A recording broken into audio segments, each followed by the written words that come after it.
Chapter 752. The bustling scene gradually faded away. After the music ended and people dispersed, Chenong walked out of the laboratory slowly and casually hung his white coat at the entrance of the laboratory. The public space of a nine-states team had been transformed into a huge ring-shaped base. Chenong, who did not lack reward points, had generously created dozens of different classified laboratories. He walked through the ring-shaped corridor. Behind the doors of the laboratories, all kinds of subtle rustling sounds could be heard. It was the instinctive struggle of the experimental samples.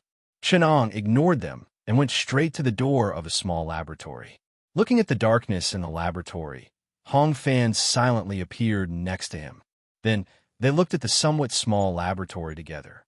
This place, which was not strange at all, made Hong Fan feel fear from the bottom of his heart. Looking at Alex, who was suspended in the nutrient solution in the laboratory, Hong Fan sighed with emotion. "Doctor, I'm afraid he has stayed in the virtual consciousness for too long. The virtual consciousness system you created itself has the function of controlling the human consciousness sense of time. Moreover, in the virtual consciousness, the environment created is a dark secret room that completely seals off the five senses and has no sound or light. In this kind of environment, the human's perception of time itself will be stretched infinitely. What's more, Doctor, you also use the fuzzy environment software to stretch this sense of time by 100 times. Now, he has spent hundreds of years awake in a completely dark and senseless world. Previously, we could still observe his brain activity, as well as the struggle of his spirit and consciousness. But in the early stage of the experiment, this kind of violent fluctuations of consciousness gradually eased, and now it has almost stopped. Is he brain dead?" Chenong smiled and shook his head. According to the test, there was a period of time when his mental activity was a little abnormal, but now it has completely recovered. According to the data, although the fluctuations of his consciousness are calm, there is no weakening reaction like in people in a vegetative state. From the results of mental magic and psionic energy detection, not only did he not die of madness, but he also gradually understood the true meaning of life. His current mental state is even better than before. It has completely met my requirements. Hong Fan did not feel that Alex's previous excited mental activity was abnormal at all. Anyone who had been tortured in the boundless darkness for hundreds of years had the right to go crazy, hate, and curse. He even felt that whatever Alex did after he woke up was normal. From that mental activity, it could be seen that he had struggled, begged, suffered, and despaired. In the end, when he found that everything was to no avail, he inevitably fell into a state of loneliness. For most people, this state of loneliness could completely mean that their personality and spirit were dying. But Chenong believed that it was completely possible for Alex to sprout a little vitality in this withering and dying spirit and maintain his personality. His life is already dense enough.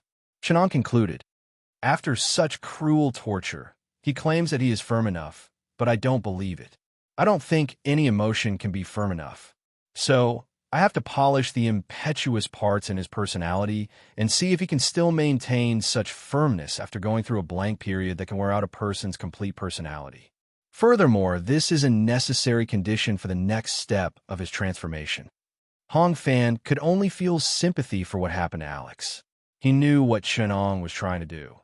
He was definitely delighted to see a rather special experiment subject, so he was completing the preliminary preparation of the experiment subject, magnifying, cultivating, and refining the special side of a special subject in preparation for the next step of the experiment. Hong Fan speculated in his heart. When Alex walked to Professor Chun with hatred and determination, Chenong, who originally only planned to do a long-term experiment to verify his theory, keenly sensed the new experimental condition in Alex, a soul in despair and pain. At that time, Alex might have already thought of the thought experiment of virtual consciousness in absolute darkness and long-term self-torture. It was just that no subject had such experimental qualities. Professor Chin would not do things that he was not confident in. He had never advocated wasting subjects with low success rates. Therefore, when he saw Alex's strong personal feelings and determination, he quickly thought of a way to complete the experiment: hatred. The long period of darkness was enough to wear down all human emotions, but it would also cause great mental pain. Chenong planned to use this pain to strengthen human emotions. Then, this emotion could only be defined as hatred. By feeling the pain, the subject would be able to strengthen the hatred of the subject toward the host of the experiment. With this hatred, the consciousness would not be obliterated in the blank period. In fact, other than this, the whole experiment could be completed in many ways. It cannot be ruled out that there really was a subject who, with great perseverance, knew himself in the long period of loneliness, grasped the sense of time, and broke through the mental barrier of the four heavenly barriers. It could also not be ruled out that there was a person who, with great wisdom, could comprehend the secrets of consciousness and the nine senses, and broke through the divine barrier of the four heavenly barriers. Or there might be someone who, with the love of the individual, could sublimate emotions, grasp the beauty of life in the endless loneliness, and rely on an immortal hope to survive the endless darkness. Be it hatred or love. If Fu Hongyan were to undergo such a test, she could also rely on the path of extreme egoism to easily pass the test. In fact, any 10-star God level expert would be able to pass this test as long as they broke through the mental barrier. However, this test was not the goal, but the condition. Only when this condition was satisfied could the subsequent experiments be carried out. Therefore, Chenong had chosen a low-star reincarnator, who clearly did not have such a high level of mental cultivation, to carry out the modification experiment. This modification experiment plan incorporates a lot of content, and it is considered an interdisciplinary experiment. On one hand, I want to verify the modification of the planet's magnetic field using the muscle tendon changing Jing. I want to see if I can use the macroscopic force of the planet's magnetic field to grasp the most microscopic four fundamental forces and reach the realm of unifying the macroscopic and microscopic forces. On the other hand, I want to prove the subtle connection between the objective material world and human consciousness represented by the nine senses in the small universe's power system.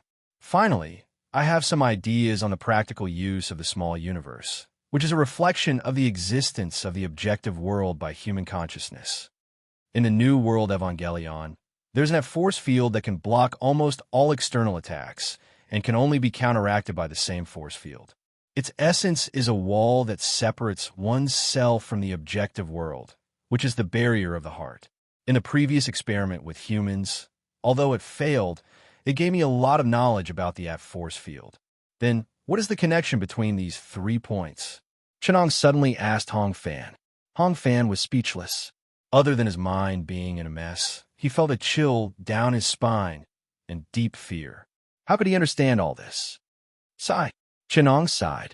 If you do this, how can I be at ease leaving the follow-up experimental monitoring to you? Leave it to me. Hong Fan was surprised. Yes. The next mission is a solo mission given to me by the Chief God. I also want to let you experimental subjects compete freely in a wild state and collect more experimental data, so I agreed. In your next mission, you will definitely meet my most successful experimental subjects. The relevant testing, control, and data collection work will all be handed over to you. After all, in the team, you are the only one who has successfully modified the bloodline of the radiation blood race and is equipped with the Great Radiation Buddha Sutra. Your combat power can suppress those defective experimental subjects. After saying that, Chenong did not look at Hong Fan's reaction. He continued to analyze Alex's modification model clearly. What connects these 3 points is consciousness. The core of Alex's transformation is consciousness. He is the future Shaolin Apostle and Saint Seiya. The 3 systems of Buddhism, microcosm, and that force field have the same core. Although the I Ching Jing scripture is a lost martial art, it also has the I Ching Jing scripture, which is a power system that specializes in the cultivation of the 9 consciousnesses. The I Ching Jing scripture combines literature and martial arts into one, which is why it can carry out the true meaning of the universe that Dharma comprehended. The muscle tendon, changing scripture, forms a magnetic field and follows the true meaning of the universe. The small universe uses individual consciousness to reflect the path of the objective world. One of the two paths is based on matter, simulating the star magnetic field and tracing back to the spirit of the universe. The other is based on the spirit and simulating the material form of the universe. One is positive and the other is negative, and they complement each other. When the two are combined into one, together with the mathematical model of the universe that I've modified in Alex's brain with the data from scientific observations of the universe, he will be able to break through that blurry boundary and reach the realm of the universe that the Saint Seiya cannot reach. When that time comes, you will not be his match, Chenong said to Hong Fan seriously. Hong Fan was stunned. He suddenly understood and said, I understand. Doctor, what you mean is that if I do not continue to improve, I'll be beaten to death. I am Alex's monitor, and he is also the person who forced me to integrate the Great Radiation Buddha Sutra. It's good that you understand, Chenong said calmly. This is the experimental plan that I formulated at the beginning. Later, I was inspired by Pengbo and revised it a few times, adding the structure of the F-force field. According to the experimental data from the previous human experiment on Pandora, I vaguely grasped a trace of the essence of the F-force field. Later, I thought, since the F-force field is determined by the strength of the barrier of the heart, then what kind of barrier of the heart can compare to a universe? If a universe has an F-force field, how strong and sturdy would it be? Because of the experimental sample, I tested it on the planet Pandora. As the collective body of the planet's consciousness, the strength of Pandora's F-force field is shocking. It is about the strength of 100 inherent barriers of the far from the mortal world. It is almost impossible for a 10-star power to break through this heavy barrier. This is just a planet. What if it is a universe? Hong Fan was so shocked that he was speechless. It is already a miracle that the planet's consciousness can be successfully condensed. How can there be something like the consciousness of the universe? The universe is a material world that is billions and trillions of times larger than the planet. If it has consciousness, then wouldn't it be the legendary heavenly Tao? You want to install an F-force field on the heavenly Tao? That's why. If we can't install an F-force field on the heavenly Tao, then what will happen if we let someone with an F-force field simulate the consciousness of the universe? Hong Fan turned his head abruptly and saw the faint, powerful force field fluctuations coming from Alex in the culture tank. He exclaimed, Alex? He asked Chenong nervously. What kind of result will there be? I don't know either. Chenong shrugged and said, That's why we need to experiment. But aren't I in charge of controlling him? Hong Fan asked anxiously. Chenong sighed and pressed his shoulder. A person's life naturally has to rely on their own efforts. Of course, they also have to consider the process of history. What about this thing? This is life. Comrade Hong Fan, the organization has decided to let you be the monitor. If something unexpected happens, just accept your fate. If you're not willing to accept your fate, what about the Great Radiation Relay Sutra? It can create miracles. As the chief scientist of the 9 provinces team, how can I be assigned to a solo mission just like that? It's all the fault of the chief god. I'm leaving tomorrow. Your mission will begin in 3 days, so you must complete the modulation of Alex now. The modification of the F-force field has long been completed, and the degree of integration is good. Under the strong stimulation of the small universe during the space-time gap in the consciousness, it has already begun to fuse with the small universe. The modification this time is mainly on the consciousness. It can be said that this is a pioneering experiment in the transformation of the consciousness. Alex will gradually master the modified 9 senses and then gradually fuse them and activate them. Chapter 753. The atmosphere in London at the end of the 20th century was relatively peaceful. The long period of prosperity in the Western world had allowed the city to enter a golden age. It had begun to reveal the aura of the Virgin Mary of the 21st century. This could be said to be the best era in the West. At the same time, the people of China were still working hard to create a better life. but the people of London could already sit down and enjoy the legacy of the British Empire and the preferential treatment and benefits that the Soviet people had fought for with their blood and lives. 50 years before them, before the Second World War, the greedy capitalists monopolized the majority of the benefits of the colonial world. They even want to take away the last penny of the workers and the lower class. After them, the financial crisis and the wave of refugees impacted the values of multiculturalism. The common values established by the Western civilization were on the verge of collapse. This was the best era in the United Kingdom. On a common cloudy day in London, Chun-Ong held a black umbrella and walked in the mist. He stretched out his hand to hail a taxi. The taxi stopped on the right side of Chun-Ong. He closed the umbrella and got into the car. In English with a slight foreign accent, he said, "To London's Westminster, Charing Cross Road." The driver was not surprised by Chun-Ang's Asian face. He did not do the stupid things that the British did 60 years ago. In the mummy world, the Londoners who had strong colonialist sentiments at that time had made an incorrect statement about Chun-Ong. What happened next was very natural. After Imogen resurrected, he almost massacred the entire London. It was hard to say what role Chun-Ong played in it. Charing Cross Road was famous for its antique shops and ancient bookstores. It was a popular place for British tourists. Of course, for Chun-Ong, it was more famous for the Leaky Cauldron Bar on this street. It was the entrance to the most famous street in the British magic world, Diagon Alley. It was located behind the brick wall in the backyard of the Leaky Cauldron. When Chun-Ong walked into this shabby bar, the owner of the bar was a bald and toothless old man named Tom. Fortunately, he had the same name as the famous Voldemort in the magic world, although he might not think so. Tom sat behind the bar, wiping glasses. When he saw Chun-Ong come in, he stared at him with his definitely not friendly eyes. "You're a new face." Chun-Ong knew that the world of magic in England was a closed system. As the gatekeeper of Diagon Alley, Chun-Ong probably knew everyone. An Asian face like Chun-Ong was naturally very eye-catching. Besides, he was assigned to this place. Chun-Ong did not believe that he did not have other tasks, such as keeping an eye on strangers entering and leaving Diagon Alley. With a friendly smile, Chun-Ong whispered, "Perhaps it's because I'm a foreigner." "Huh." The bar owner, Tom, laughed out loud. "Yes, wizards from other countries come to Britain to have a look at Diagon Alley.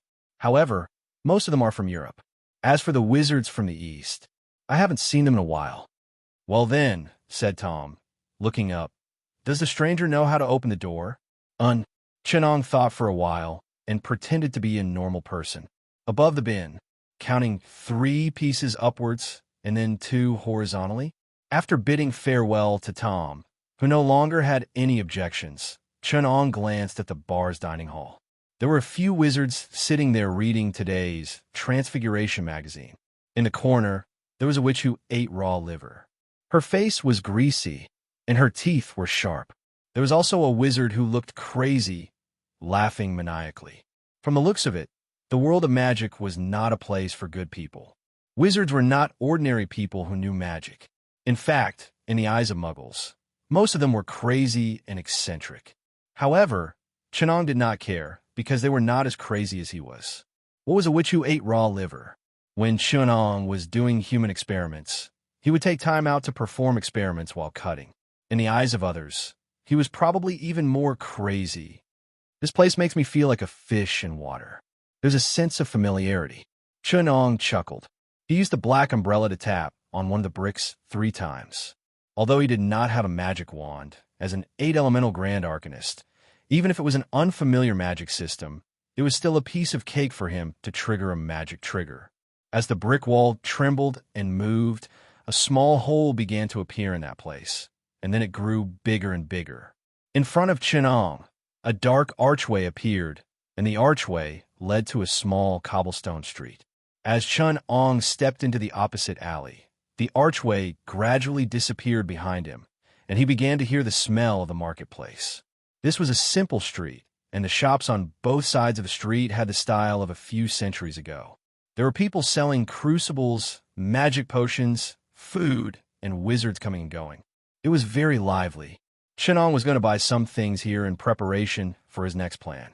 But first he had to go to the fairies' bank, Gringotts, and exchange pound for some gold coins. Gringotts was located in the middle of the opposite alley, near the intersection with Knockback Alley. It was a tall, white marble building. From the front of the bronze gate and up the white marble stairs, one could see the famous poem on the silver gate. Please enter, stranger, but beware, what is the outcome of insatiable greed, blindly demanding, reaping without sowing, will receive the most severe punishment. Therefore, if you want to take from our underground vault a fortune that never belonged to you, thief, you have been warned, beware that it is not treasure, but evil retribution. The magic of the fairy. Chun-Ong read these words that were enchanted with mysterious magic, feeling the extraordinary power contained within. These few, simple lines of poetry were much more sophisticated than the magic at the entrance of the opposite alley. Chun-Ong could read the complex magic aura within.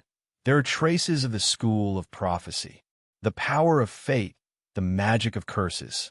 This is the most secretive curse of fate, borrowing the power of the contract. Anyone who enters from this door will sign a contract with Gringotts. Anyone who tries to take away treasures that don't belong to them will receive evil retribution. The curse of retribution here is more complicated. On one hand, there are traces of prophecy magic, which can allow the fairy to divine the cursed. Apart from that, there are also some curses and misfortune that will be cast on the cursed. But the most complicated part is the power of fate behind these curses. Chun-Ong carefully dissected that trace of magic aura. With a wave of his hand, he stopped the curse from extracting his real name. It wasn't that Chun-Ong wanted to steal anything from Gringotts, but he didn't want to cause any trouble. If he allowed this curse to extract his real name, Chun-Ong was confident that it wouldn't succeed. But that would trigger some alarms that Chun-Ong didn't want to see. If it succeeded, then that would be a huge problem. In mysticism, a person's name was magical. It was the brand of a life's existence. And Chun-Ang's name contained unimaginable danger.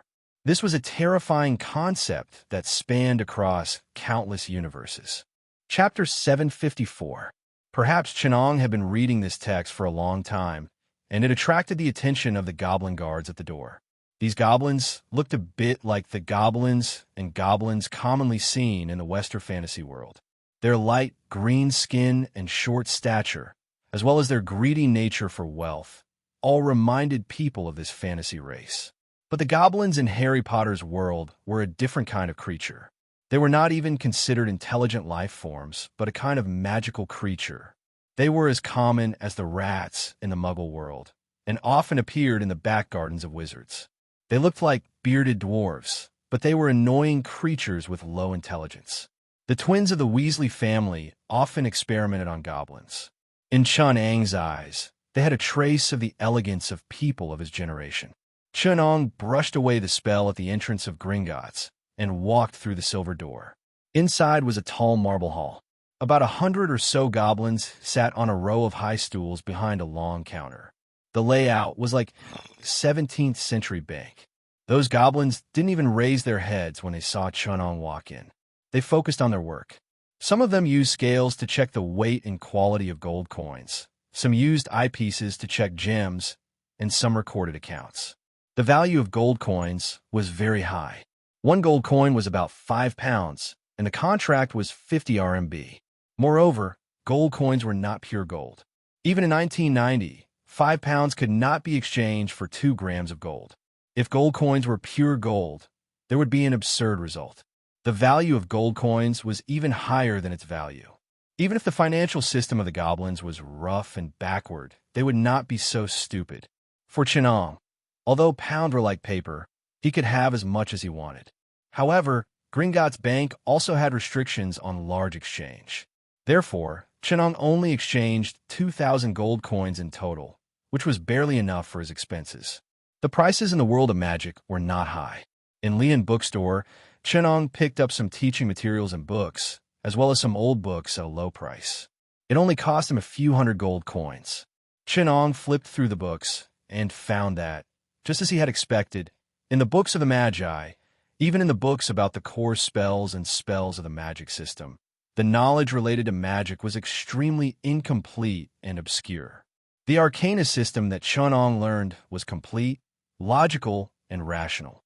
Even the magic system for mages that was reorganized after the fall of the ancient arcana civilization was much more brilliant than the spell books that were full of chaos, ambiguity, and lack of a system.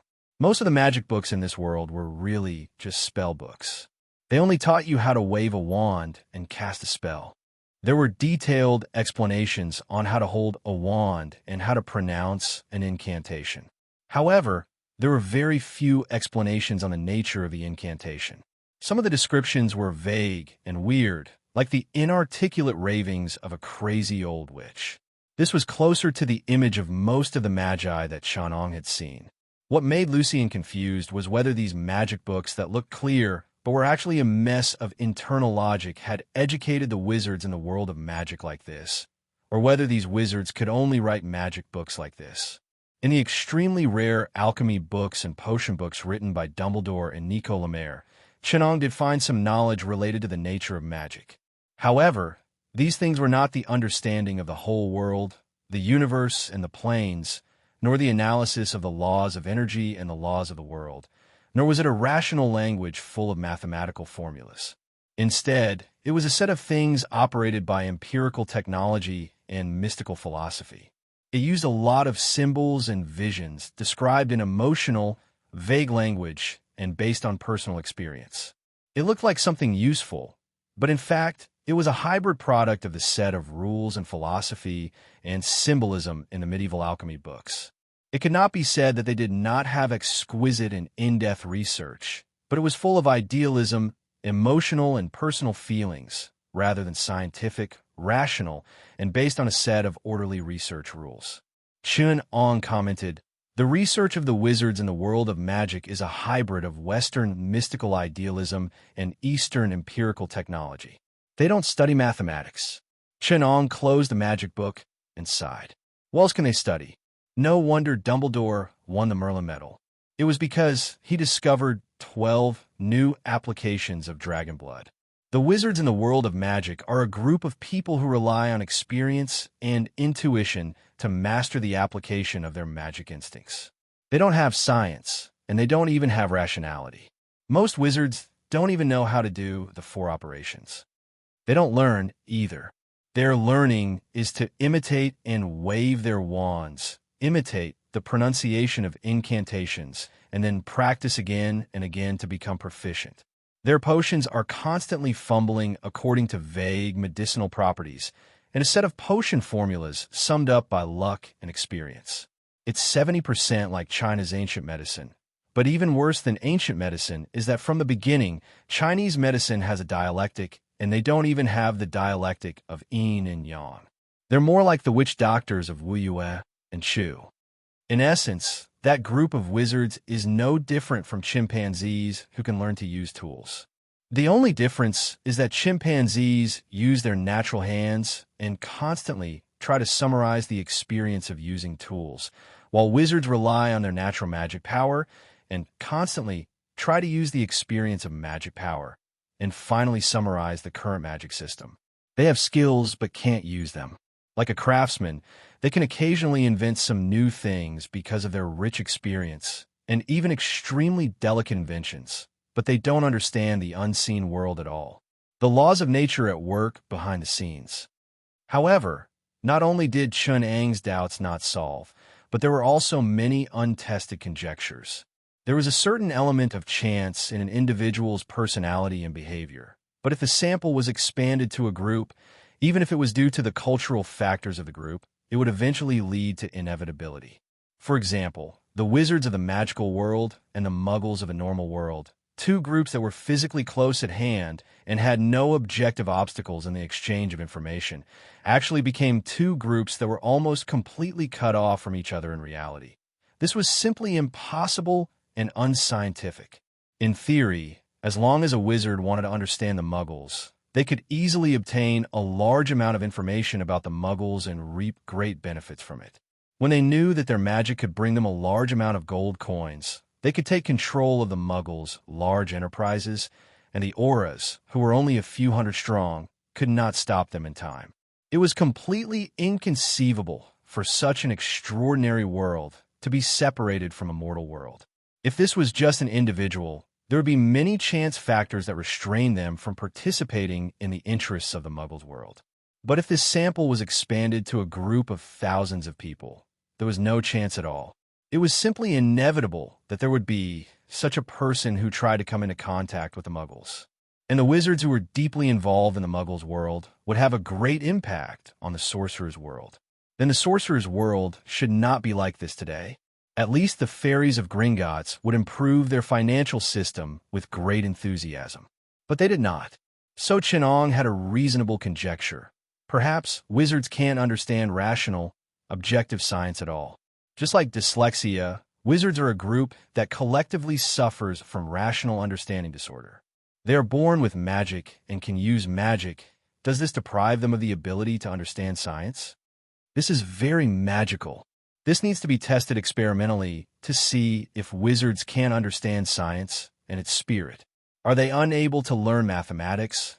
Unable to understand the whole set of internal logic of science? Do they have an understanding disorder? If that's the case, Chun-Ong smiled and said, then everything can be explained clearly. The wizard's bloodline, or magic, deprives them of some of their ability to understand, causing them to have a cognitive distortion of the Muggles that science has penetrated into all aspects of life.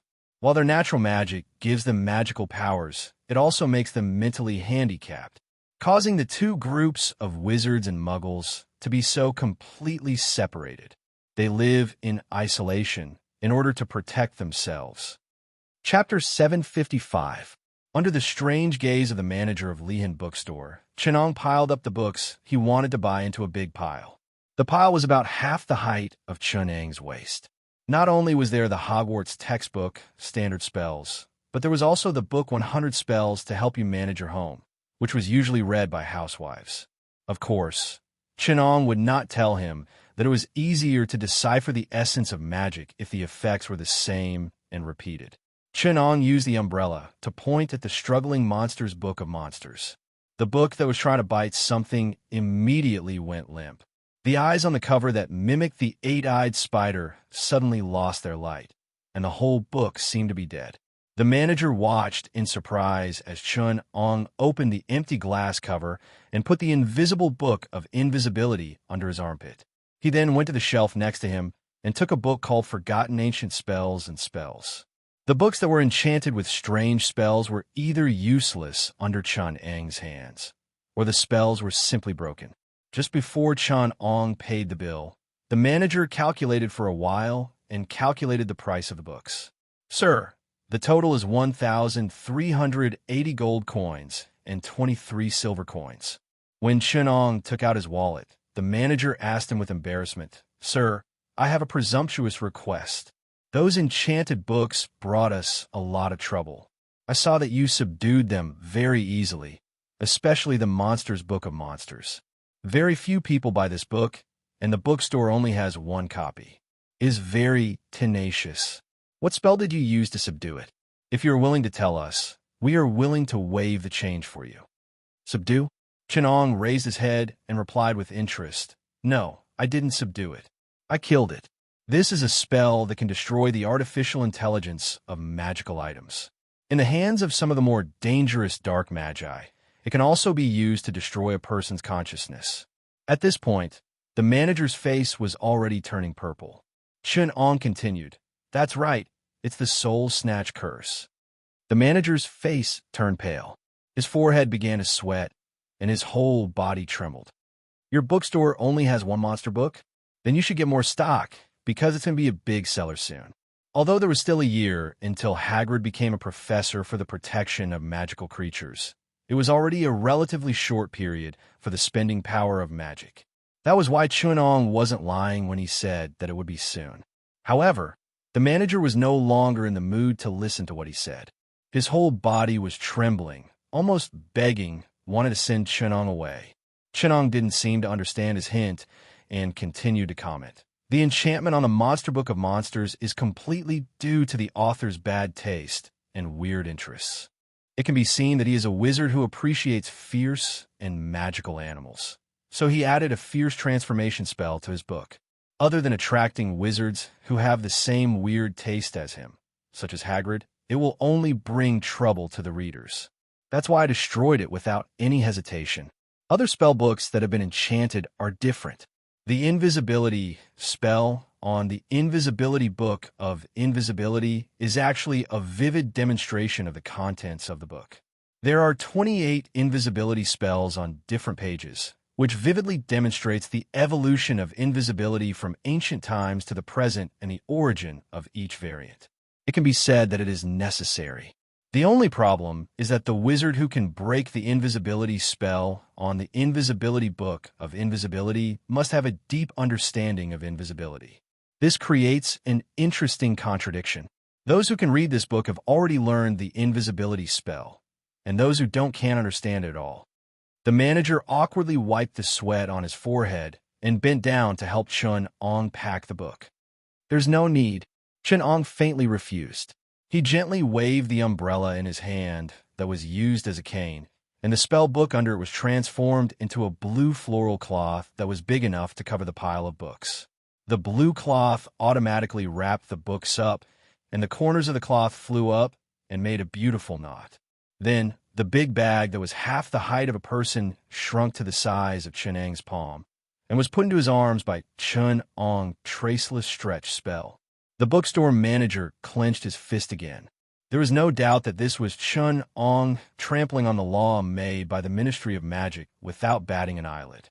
Previously, he cast the unforgivable spell. Although it was a variant of a spell used on magic items, it still broke the law. The only difference was that he would be sent to Azkaban or fined. The traceless stretch spell was a high-level spell, but it was strictly controlled because of the possibility of abuse. In theory, 100 wizards who were proficient in this spell could squeeze into a small toilet cubicle, and the possibility of violating the international wizard confidentiality law was obvious. Therefore, the Ministry of Magic set a strict rule for this spell. The traceless stretch spell could not be used for personal use, but could only be used for the production of specific items that were approved by the relevant Ministry of Magic, such as school luggage and family tents.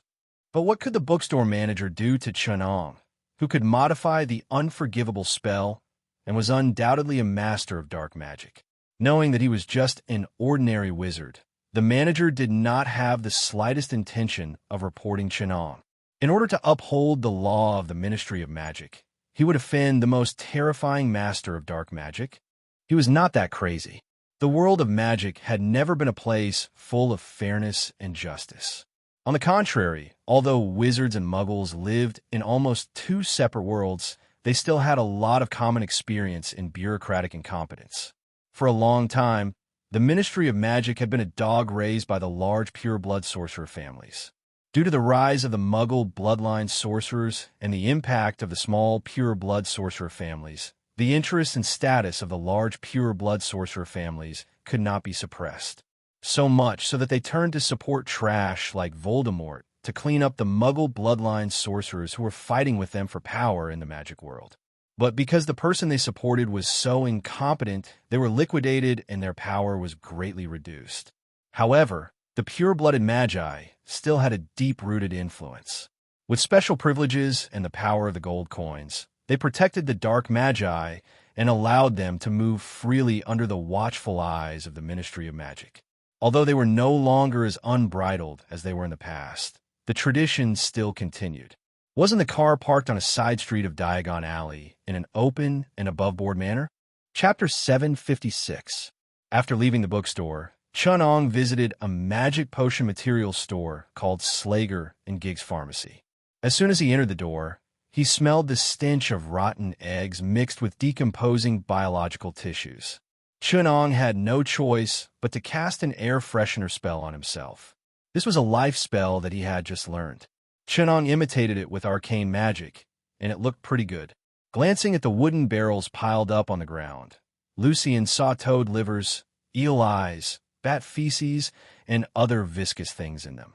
The cabinets on the wall were filled with glass bottles filled with various powders and herbs. There were also dried animal tissues, claws, feathers, and poisonous fangs. There were also some dark tissues of unknown animals. They looked like balls of grease that were strung together on a dirty rope. The whole scene looked a bit like the witchcraft material market in Africa. Chenong should be glad that there were not skulls of men and women, organs of muggled children, withered human hands, rotten brains, and other necromancy materials. However, Chenong knew that there must be such things in Knockout Alley. Perhaps this was the reason why the Ministry of Magic allowed it to exist. After all, although a lot of black magic was theoretically illegal, it was almost an open practice for wizards to practice it secretly. Wizards who did not learn such magic were going against the tradition of wizards. Most wizards were like the Texans in America, loyal supporters of gun rights. Every pureblood family viewed the black magic passed down in their family as their lifeblood. Of course, the shame of the pureblood, Weasley, was an exception. Although the materials here were complete, what Chenong wanted to buy the most was live magical animals, not tissues, organs, and specimens. There was nothing here. Living magical animals could probably only be bought in pet shops and the black market. As for whether to buy some from a pet shop, Chenong felt that it would be better to go to the black market. What Chenong wanted the most were magical animals that could be dissected and studied, full of vitality and fresh magic power, and were always active. He did not want these withered, rotten, and lifeless magic materials. However, he still bought some. He was going to repeat the potion experiments and use the same formula to research something. Although the magic books in Leon Bookstore were comprehensive, some books about black magic and ancient magic forbidden by the Ministry of Magic were not sold at all. They were either handwritten copies or early editions published before the Ministry of Magic's relevant laws were perfected. Now, they were all in the study rooms of the major pureblood families and the forbidden books area of Hogwarts. Among the potion formulas, although there were books related to the blessing potion and compound potion, there were no clear formulas. Other common potion formulas were clear, but there was no systematic pharmacological analysis and dialectics. It seemed that the only way for wizards to study potions was to try and discover something by relying on their experience. After Chun-Ong came out of the pharmacy, his originally bulging wallet had dried up. The gold coins he exchanged was a little lacking for his huge shopping plan, but Chun-Ong did not plan to exchange anymore.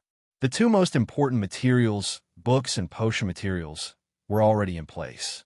He did not plan to buy the outdated equipment in the magic world, such as crucibles.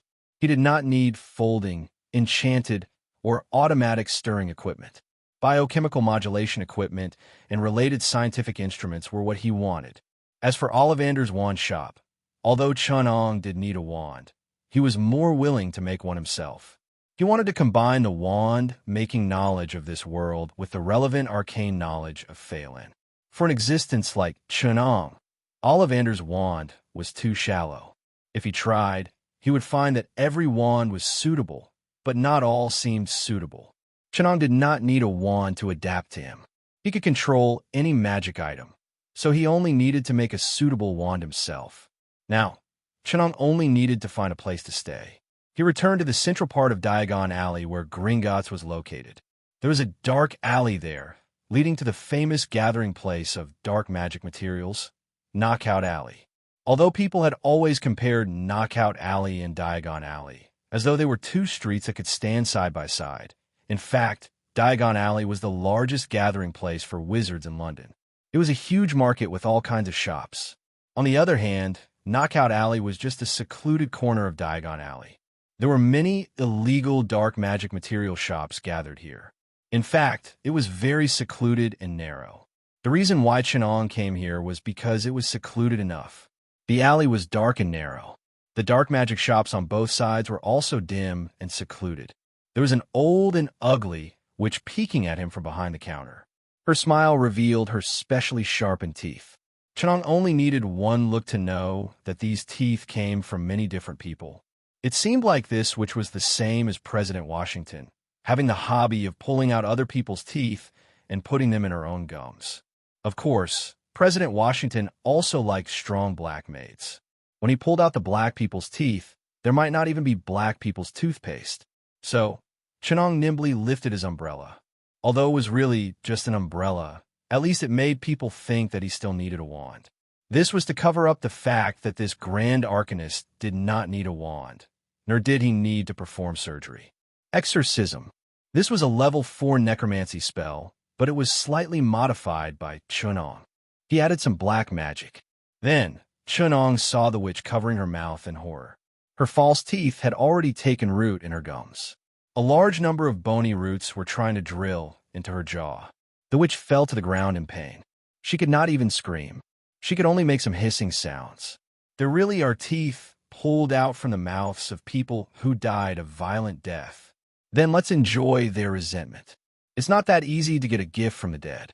Chunong sneered and continued to walk forward. A few wizards who were peeking from the side quickly retreated into their houses. Chunong easily gained respect on this dangerous street. He came to shop 13B. This shop was bigger than any dark magic shop in Knockout Alley. Of course, it was also dark and messy. Chunong, who no longer had any expectations for the quality of service in a magic world, walked into this dark magic shop with his head down. It looked like a traditional grocery store in China in the 19th century. There were all kinds of masks hanging on the wall. The obvious traces of curses and dark magic made Chunong feel that he could not ignore them. There was no one in the shop. The shop owner seemed to be very confident in the security of this place. He placed his goods here so easily. Some yellow wooden prosthetic eyes were soaked in glass bottles.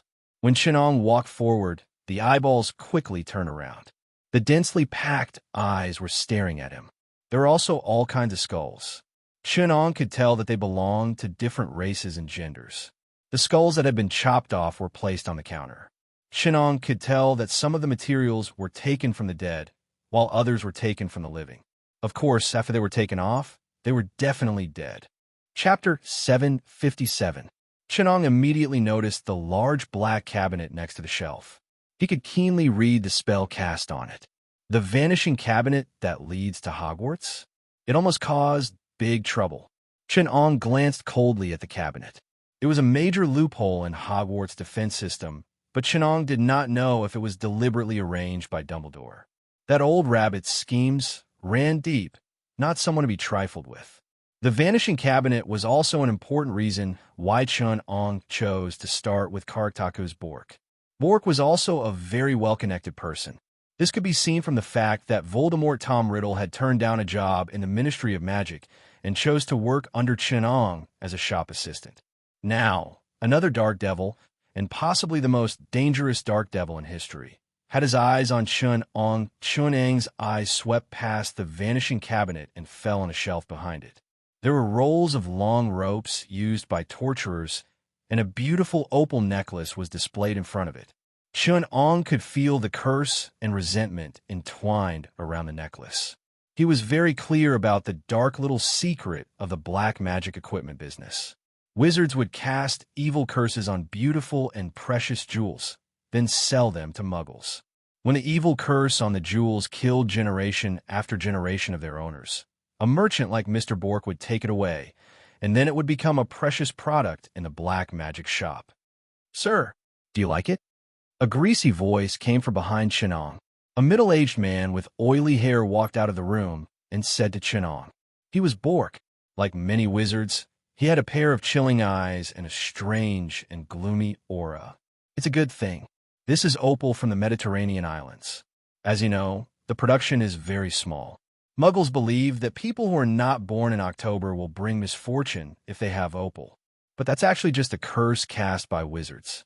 The discoloration of opal, the curse of misfortune, and the misfortune of muggles will bring magical power to this necklace." "Jewel of misfortune." Chunong nodded. "Yes, that's what the muggles call these cursed jewels." Wajin grinned, revealing his yellow teeth. So far, 19 muggles have lost their lives in possession of this item. This is truly an extraordinary item. It's very useful in black magic rituals. The Ministry of Magic forbids the blood sacrifice of muggles, so this kind of bad luck substitute that entangles the pain and resentment of the dead has become popular. Right? Chunong asked in return. He stretched out his hand to touch it, but Buijin quickly stopped him. "Don't touch it. The curse on it is not normal." However, Chunong did not touch the string of opals. Instead, he picked up the long rope behind it. There is still a noose on the long rope used for hanging. A long rope used for hanging. There should be no less than 100 people executed on it. These are all good things. Chenong threw the long rope down and calmly wiped his hands. But for me, it's not good enough. Hearing this, Buojin's smile became even more radiant. He pretended to be reserved and said, "Really good things. So really good things are also worth a good price. My Buojin Bork Black Magic Shop is the most famous shop in Knockout Alley and also has the most complete collection of magic items. If I don't have the real good things here, then the whole magic world can't possibly have them." "What do you want, sir?" "These are substitutes. I want what they can replace," Chenong said calmly. Buojin's expression suddenly changed. He hesitated and stammered. That kind of thing is illegal. That kind of thing is illegal. How can I have it here? I am a proper businessman. And I don't even know who you are, sir. If I have the approval from the Ministry of Magic." Chenong seemed to have given up. He changed the topic and asked, "Can you get me living magical animals? Like centaurs, mermaids, five-legged monsters, poisonous leopards, and even fire dragons. Substitutes are also divided into different grades, right?" "No, sir, we don't have those things." Buojin's expression had completely changed. The oily smile on his face disappeared without a trace, replaced by a look of irritation and anger. He began to impatiently chase the customers away. He waved his greasy hands and scolded Chenong. "Go. Sir, you are not welcome here. Do you think I'm an auror from the Ministry of Magic?" Chenong laughed in a low voice. "But I already know what I want." Through the psionic field, Chenong, who had peeked into Buojin's mind, confirmed that Buojin was his target. He calmly stood at the back, waiting for Buojin to come out from behind the counter to chase him away. But when Buojin walked in front of Chenong, the deadly long noose drilled out from behind like a cobra and wrapped around Buojin's thick neck. The noose immediately tightened, and the thick noose easily hung Buojin in the air. The resentment of the undead entwined in the noose began to whisper in Buojin's ear. The resentment of the undead, the suffocating pain, and the cold, cruel will of Chenong made it impossible for Buojin to even take out his wand. Chenong gently tapped the noose, and the end of the noose drilled into Buojin's clothes like a nimble snake, pulling out his wand. Chenong held the 10¼ inch wand in his palm and observed it. He commented, "Blackthorn plum, dragon heart cord. Blackthorn plum is the most suitable material for choosing a warrior. If its owner can control black magic, then the power it can display will be astonishing. A wand made of this material needs to go through difficulties with its owner before it can truly integrate with you. At that time, it will become your most loyal servant. But let me tell you, there is no loyalty in this world in the face of power." Chenong raised the wand and coldly said to Buojin, "Heart drill, bone gouge." "Ah!" Buojin howled in pain. Chenong did not stop his voice from spreading. "I heard that Tom Riddle used to be a shop assistant here?" Chenong asked in a low voice. "Many people fear him, but not because of his power, but because of his madness. Voldemort is not strong enough. He only uses things that make people weak, such as love and concern. Buojin, you should be fearless. Because you don't have anyone you love, you don't have to be afraid that I will be like Voldemort, placing the bodies of your family and concern in front of you. I think you are actually proud of yourself in front of Voldemort, because you can tell him that I am not afraid of you. All your tricks are no threat to me, because we are both dark wizards. I hope you can say the same to me next." Chapter 758. Mr. Buojin Bork raised his head pitifully. Those who knew him had never seen him so humble. Even when he was facing Voldemort, Voldemort would say to him, "Come on, my good brother." But this time he was almost begging. Buojin's sweaty body twitched as he begged Chenong, "I'll give you anything you want, as long as I have it. Please tell me. No, don't torture me anymore. Heart drilling and bone gouging. Nerve sharp, willpower clear, 5 senses sealed. Again, heart drilling and bone gouging. No," Buojin wailed. Chenong's curse had made his nerves extremely sensitive. Even the faintest breeze that blew past his skin was like a steel brush. It was full of numbness, itchiness, swelling, and pain. There was no doubt that Chunong had improved the heart-drilling curse to make it more destructive to nerves as hard as steel. Bujin, Bilbo Baggins, can I call you that? Chunong said playfully. Bujin didn't understand the meaning behind Chunang's words, but being tortured by Chunong for no reason had already destroyed the bottom line in his heart. Even the craziest dark magus wouldn't torture someone for no reason. He thought that Chunong had a request which would form a bottom line in his heart so that he would know what he was persevering for. There would always be a result, no matter whether he was firm or weak. But Chunong did not. He did not say anything and experimented with the improved curse on him, as if his intention was to torture him for fun. Bujin admitted defeat. He only wanted to know what Chunong wanted, so that he would have a reason to persevere. No, you haven't lost yet, Chunong said calmly as he looked at him. Bujin, I have a question, and I want to find the answer from you. Chunong sat next to Bujin's noose and said slowly, we all know why Voldemort became the Dark Devil. Although there aren't many dark magi as powerful as him, there are still quite a few. He isn't the strongest, nor is he the most knowledgeable. Even you, Bork, have areas where you surpass him.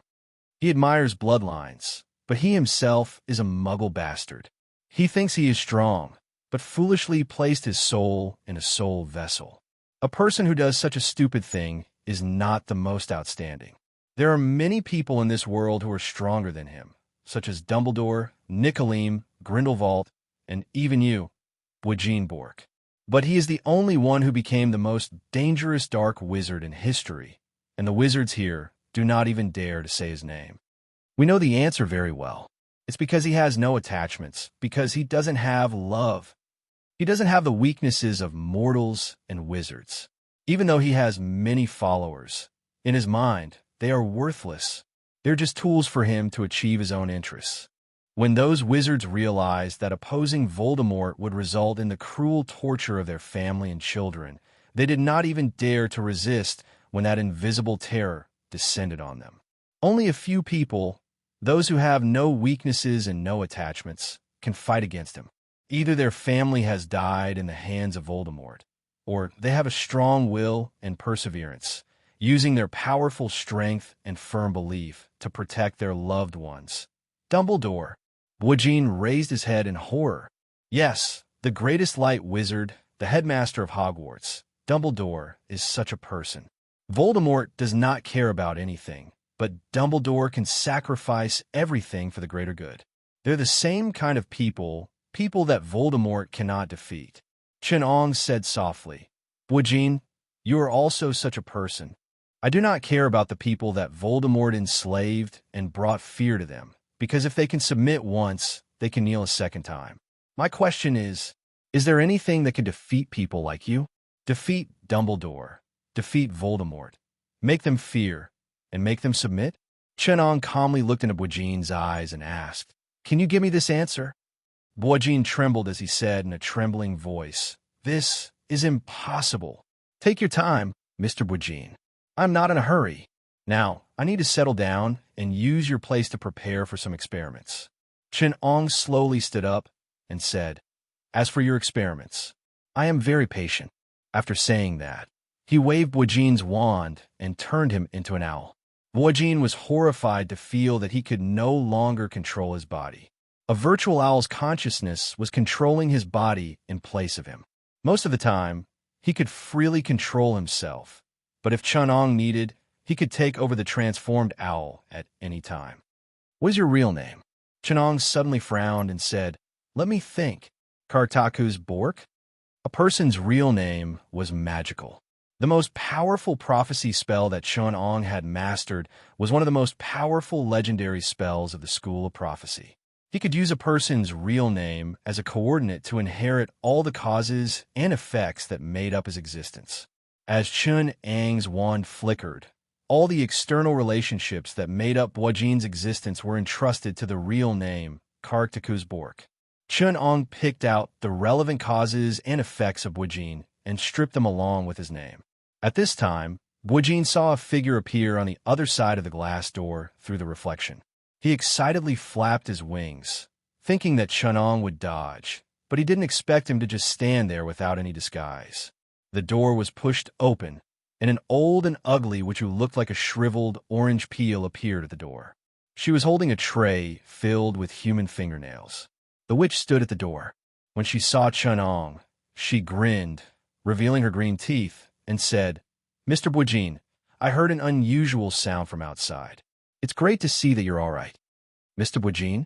Bujin, who had turned into an owl, couldn't help but struggle more violently when he saw the witch call Chunong. Chunong had no intention of stopping him, but the witch noticed the owl. She covered her mouth in surprise and said, "Someone is here to deliver a letter to you." That howling letter wasn't soft at all. Bujin wanted to rush forward to check if she was under a spell of confusion. Otherwise, how could she have mistaken Chunong for himself without any doubt? "I'm closing the door. Get out of here," Chunong ordered. Bujin thought that the witch would have realized something was wrong, but the witch naturally understood what Chunong meant. She bowed her head and left Bujin's black magic shop. Chunong raised his hand and cast a warning spell on the shop. He then dragged Bujin's transformed owl into the back room with one hand. It wasn't easy to get a sample. He had to clear up the previous problem first. Chunong's curiosity about the wizard's bloodline had to be explained. He started preparing the surgical instruments and turned Bujin back into his human form. Chapter 759. As a famous black market tycoon, Bujin had several properties under his name, as well as various businesses that were under his control. When these were all replaced by Chunong's true name magic, he no longer lacked the manpower and resources to conduct his experiments. Bujin, who had turned into an owl, could only watch as Chunong used his shop, controlled his businesses, used his connections, and even spent his money. Even those properties that had been cursed with the undying loyalty curse naturally opened their doors to their owner. This was because in any judgment, Chunong, who had taken away Bujin's true name, was Bujin himself. In fact, he was even more similar to Bujin than Bujin. Bujin could see with his own eyes how magic had taken away everything from him. In the beginning, Bujin thought that Chunong had only used a powerful confusion curse to make everyone think that he was Bujin. But later on, he saw with his own eyes how Chunong easily took out his family's treasure magic books and related inheritances. He even boldly entered Gringotts Bujin's treasury and took out his money. Bujin almost went crazy. "You can't do this," Bujin begged. "Leave something for me." This was the most futile struggle he had when he saw Chunong pass the curse test and take out the Bork family's inherited dark magic book. One had to know that the Bork family had intermarried with the Blake family. His grandfather had married the Blake headmaster's daughter, Belvina. Because of this, the Bork family had obtained a portion of the Blake family's inherited dark magic book. However, these things needed to pass the Blake family's bloodline test before they could be opened to magi. But now, Chunong was holding a shadowy magic book and reading it. This was the Blake family's book on the 3 unforgivable curses.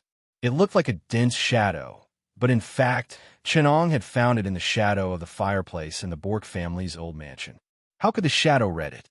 Bujin did not know that. In fact, he could only read it when the first ray of sunlight shone on the shadow with his Blake bloodline.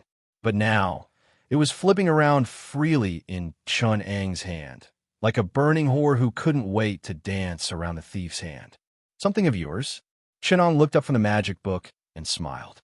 "What's something of yours?" "This is mine. You are a nameless person.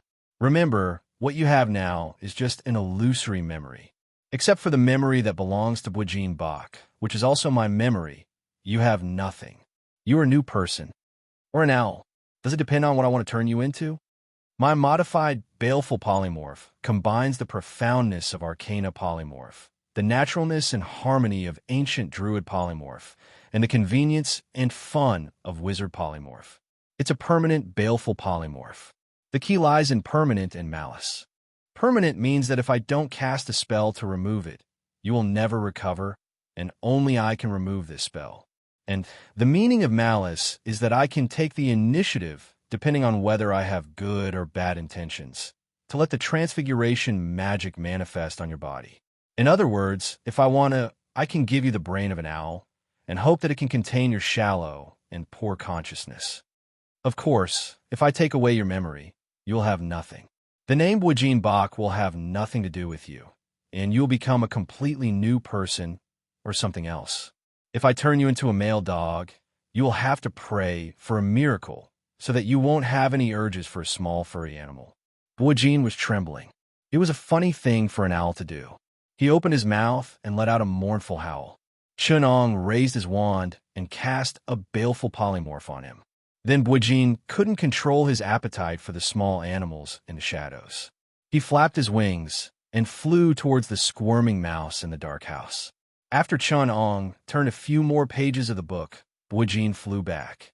The owl's face had a lifelike expression of despair. Chunong glanced at him and casually turned him back to human form. After Wajin returned to his original form, he reflexively felt nauseous. He wanted to vomit, but the feeling of the fur in his stomach made his hair stand on end. I remember wizards didn't care about these things. You would eat raw frog livers, swallow a half-grown poisonous toad alive, chew a dead mouse, or even a rotten one. Why do you have such a physical revulsion? Chunong asked with interest. He closed the book of shadow magic. Wajin crawled forward like a disheveled house elf. He placed Chunong's foot on top of his head and said in a trembling voice, "My master." Chunong smiled coldly and touched his heart with his wand. Wajin immediately felt a twisting pain in his body. His body began to twist and shrink until he looked like a bag of bones. His head, however, did not change. It looked comically large and small. His greasy hair began to fall out. His nose became long and sharp. His ears drooped like a pig's. His face became wrinkled and wrinkled. He was naked and bony, with a pair of bulging eyes the size of tennis balls. Boggin felt his new body and then screamed like a fairy. He knew what he had become, a house elf. He looked at Chunong, wanting to vent his anger and fear, but an inexplicable restraint in his mind, the power of the contract, made him completely collapse. He had a splitting headache, and he had to hug a table leg and keep banging his head against it, so that the pain from the outside world would disperse the invisible pain that was working in his mind. "Master! Master!" Wajin screamed, reaching out to Chunong. "Forgive me, master, forgive me." Chunong threw him a broken pillowcase. Wajin sobbed as he put it on. He knew that he had been transformed into a complete house elf. The memories of Wajin were still in his mind, but they only made him confused because a deep-rooted nature had taken root in his brain. "You see, it's not difficult to make you obey and fear, is it?" Chunong smiled. Chapter 760. But what's really interesting is the legend of the origin of this creature. It said that there used to be two families of wizards on Delia Island, the McClivos and the McBuns. Because of a drunken manslaughter, the two families formed a blood debt. One night, the McClivos wizards surrounded the McBuns' house and used a transfiguration spell to transform all the McBuns into five-legged monsters. This is the origin of the five-legged monsters.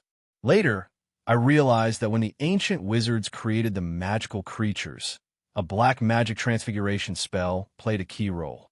On the other hand, the few times in the history of magic when the fairies rebelled and the appearance of the house elves may also have been influenced by this transfiguration spell. I believe that when dealing with the rebellious fairies, some ancient black wizards used transfiguration spell to transform them into the predecessors of the house elves. Then, they used a related spell to enslave their brains, and used contract magic to pass on this enslavement, resulting in the current house elves. Therefore, a few days ago, I got my hands on a five-legged monster through your channels and dissected that little house elf of yours. Of course, no mystical creatures were harmed during this process. In the end, they were all strengthened and modified, even gaining true freedom. I've also finally recovered a portion of the content of the ancient black magic's transformation technique. Then, I conducted an experiment on you just now, and the result was very successful. We still don't know what spell the ancient wizards used to enslave the house elves, but they must have been extremely evil. Modern wizards, including that Dumbledore, don't seem to have any objections. Now that I've developed a spell to turn wizards into house elves, If I provide it to those pure-blooded wizards, will they turn all muggle wizards into house elves? If I transform Dumbledore into a house elf, will he show his love and tolerance? I believe that Hogwarts needs the services of Dumbledore, the house elf. Huh. Chenong laughed and nodded his head. Boijin trembled at the side. He muttered, Master will be the most terrifying black devil in history. Wizards will tremble at your feet. Dumbledore, go to hell. Long live Master. The ancient Magi's modifications are truly evil. Chenong looked at him and sighed.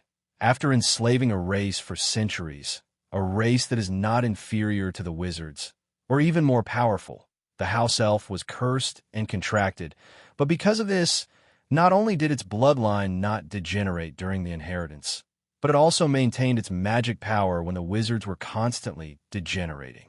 Now, the magic power of most house elves is far stronger than that of their masters. Malfoy is probably no match for them, and Creature actually survived the contract and curse while fighting against Voldemort. If I let them obtain true freedom, how will they repay their masters, the wizards who trampled on them? Interesting. Master, Boijin grabbed Chenang's trousers in fear and said timidly, I don't have a name yet. According to the naming rules of House Elf, you will be called Gru. Chenang clenched the wand in his hand and said calmly, a new rule is coming into effect. A race that has been enslaved is about to be liberated. They deserve to be free and vent their anger at being enslaved. Morgoth needs to bestow favor on them and make them obey. They have to obey because Morgoth is their destined master. Those who enslave others are destined to be enslaved, and those who are enslaved will obtain the freedom they promised until they worship Morgoth as their master and realize that Morgoth is indeed the greatest. Chenong clicked on the Lord God's quest prompt. Main Quest 1. Obtain a valid identity in Hogwarts Academy. Quest completed. Main Quest 2 activated. Reward: 8,000 reward points. If the quest fails, 20,000 reward points will be deducted. If the quest fails, the reward will be erased. Side Quest 1. Open the Chamber of Secrets. Reward: 5,000 reward points. If the quest fails, 5,000 reward points will be deducted. If the quest fails, the reward will be erased. Side Quest 2. Win the top 3 cup. Quest completed. Reward: 5,000 reward points. If the quest fails, 5,000 reward points will be deducted. If the quest fails, the reward will be erased. After Chenong entered the HP world, he received a mission notification from the Lord God. However, he did not intend to devote his energy to the mission. His main purpose was to contact Darth Morgoth. This was the rule projection of His Holiness Ong Chun, the god who represented the force of darkness and evil. He had once caused a battle for the Silmarils on the Faerun continent. He had raised a Silmaril that represented his divinity into the sky and entered the astral world, giving birth to a star on the Faerun continent. And Morgoth's could interfere with the Faerun continent through the star known as Mirko. Chenong felt that before the Republic of Republic launched a counterattack on the Lord God's dimension, he needed something else to distract the Lord God's attention. It just so happened that Darth Morgoth, the projection of his counterpart from another dimension, wanted to spread his presence to other worlds. Both sides hit it off. Chenong was preparing to raise the star representing Morgoth. After the star of Mirko rose, Morgoth would use this star to carry out his will in the HP world. According to the agreement, he was going to find trouble with the Lord God and spread his presence to multiple worlds. In short, he was going to cause trouble. Gru. Chenong turned his head and ordered. A house elf draped in rags flashed in front of Chenong using the Phantom Shift spell. It lay on the ground for a while before shaking its groggy head and getting up. Chenong kicked it 3 meters away and reprimanded. As a house elf, you are really useless.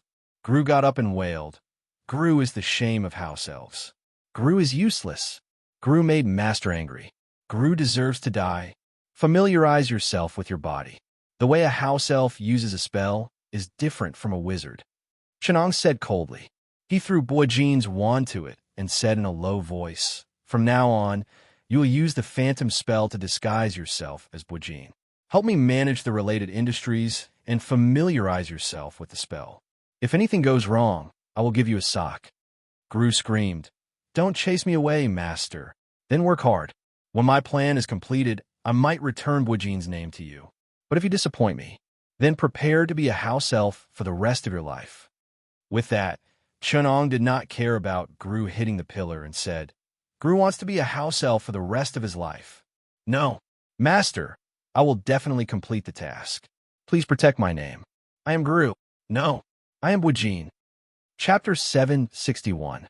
Chunong was temporarily staying at Boggin's estate in Hogmeade, the only village in England that was entirely populated by wizards.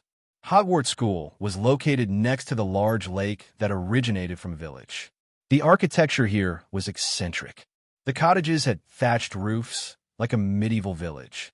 Even though wizards had been able to build tall, modern buildings like the Ministry of Magic, Chunong was still unable to do so. However, the neurotic and eccentric nature of wizards was engraved in their blood, so they would make all kinds of choices that normal people would find strange. On one hand, it was because wizards who mastered magic power had different living habits from muggles. Most muggles thought dangerous and troublesome things were just a matter of waving their wands. Therefore, they were clumsy and impatient. It was as if the words careful and tidy did not exist in their dictionary. For muggles, messy and disorganized habits would make them unable to find things, but for wizards, it was just a matter of a flying spell. They were also not afraid of breaking or destroying things, because as long as it was not a magic item, a repair as new spell could restore it to its original state. And when it was a mess, a clean as new spell could make it as neat as new. Therefore, wizards had a different understanding of damage, and mess than muggles. They could not care about these problems that could be easily solved by magic. Therefore, in the eyes of muggles, they were all like naughty children, endlessly indulging themselves. On the other hand, the magic bloodline that gave them made them neurotic, crazy, and eccentric. According to the results of Chun Ang's research on Boggin's bloodline, the surging magic in the bloodline would erode their rationality. This result surprised Chunong, because wizards eventually developed in the direction of Cthulhu, or in other words, they eventually leaned towards magic. Magic power, on the other hand, was completely different from the rational perspective that humans use to observe the world. Magic power was another way of observing the world. From the perspective of science and humans, it seemed somewhat chaotic and difficult to interpret. Its logic and internal laws were indescribable and chaotic in the eyes of humans. The magic of wizards, in the end, was indescribable. The more powerful a wizard was, the crazier he would be. Of course, this was also the proof that they were closer to the truth of magic, because this kind of magic itself was chaotic and irrational. If the arcana that Chunong learned was the rationality and wisdom of magic, then the magic of the wizards in this world was the manifestation of the chaotic and disorderly side of magic. The young wizards who have just awakened their magic are the closest to a normal human being. But as they grow older, the magic in their blood will gradually erode their rationality, making it harder and harder for them to understand humans, or what they call muggles, because humans, muggles, are governed by reason. The behavior of the old wizards was getting weirder and weirder. They would eat the livers of toads, the innards of bats, and the eyes of eels. They would allow their appearance to change, usually becoming uglier and more distorted, with protruding knuckles, skinny as bones, and close to insanity. Of course, these symptoms would only appear in the most severe cases of mages. Under normal circumstances, only the poorest mages at the bottom of society would become like this in their later years. Learning powerful black magic would also accelerate this symptom. They would be corroded by magic to the point of almost mutating. And those pure blood families with deep roots, because of inherited magic and superior bloodline, rarely showed such changes before old age. Magic eroded their rationality, but magic helped them to slow down the process.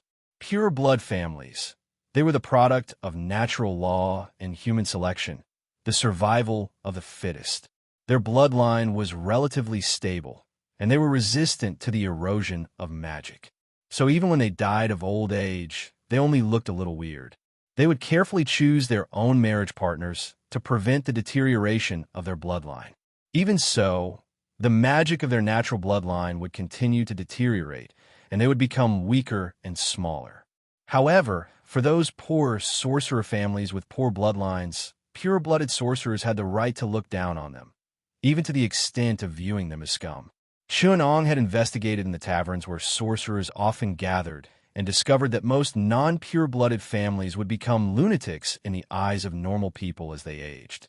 Of course, the Ministry of Magic turned a blind eye to this. The magic resistance of pure-blood families was not unconditional. Once they became proficient in black magic, they would also show signs of this kind of madness. Mudseed was not the twisted pride of the pure-blood sorcerers. It was a disdainful title given to the non-pure-blood sorcerers after they saw the sorcerers who were not pure-blood and had not been filtered for a long time become ugly and crazy in their old age. They began to eat stinky things such as toads and bats, and they became bloodthirsty and mentally unstable. They realized that if they allowed non-pure blood to mix with their bloodline, it would cause their noble bloodline to deteriorate. Coupled with the impact of wizards with muggle blood on the interests, there were two schools of thought in the magic world about the erosion of magic. The representative of the pure blood families, Voldemort, proposed that the greatness of wizards came from their bloodline. Wizards with pure blood had strong magic power and were elegant and calm, while wizards with mixed blood with muggles would eventually become twisted and ugly. The Light Wizards, led by Dumbledore, believed that the root cause of wizards becoming evil, dark, and crazy was black magic, and that wizards with muggle blood only had a lower resistance to black magic. Of course, in Chenang's opinion, both sides were idiots. No one dared to propose that the factor that caused wizards to become crazy was magic, because that would be denying the pride of the entire magic world.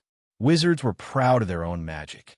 They believed that all that made them extraordinary was those magical spells and powerful magic power. If they were to deny magic power, wouldn't that be the same as denying everything about them? Undoubtedly. Bujin also showed his twisted and eccentric side. He cast the fiery loyalty curse in Hogsmeade Village, but it was dirty and messy inside. The houses were dilapidated, showing the same aesthetics of wizards as the Broken Cauldron Pub, Number 12, Grimald Square, and the Shack.